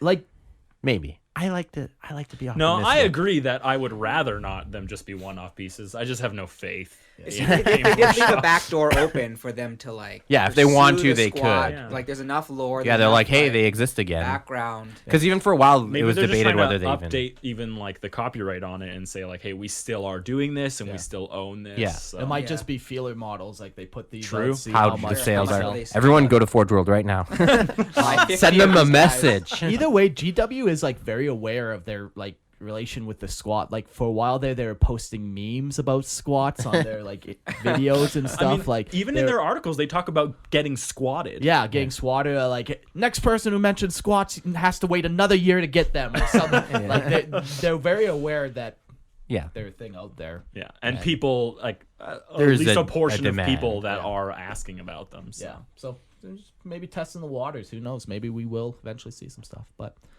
Would be neat. I mean, I'm happy with anything that isn't Space Marines at Yeah. this point. So. fuck me. yeah. Space Okay. Marine squats. Oh, Primaris squats. That's just They're just regular. Just read the They box. re-release the old Space Marine. It's the exact same kit with a different picture on the box. bearded helmets. Yeah, perfect. Awesome. I need to be in GW's marketing department. Yeah, you can really make them some money. You want to make some motherfucking money? Okay, so the last thing we're going to talk about, I should have mentioned this at the beginning so more people would have heard it, because who's listening now? Not many people. Join our Discord server. I've said this before, but the reason this time is because Graham McNeil. Big news, people. Yeah, Big news. news. Graham McNeil is going to be on our show.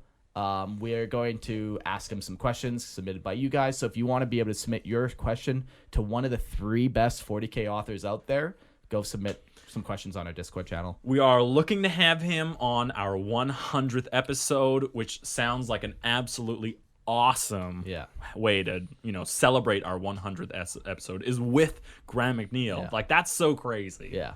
Now, I don't want to jinx it, but there's another guy messaging me right now who's talking to another of the big 3 authors. I'm not going to say which one, but if it's not Graham McNeil, and It's not Christian. Aaron Dembski-Bowden, do the math. So we might get him on too. We're going to try. Guy We're gonna try. Haley.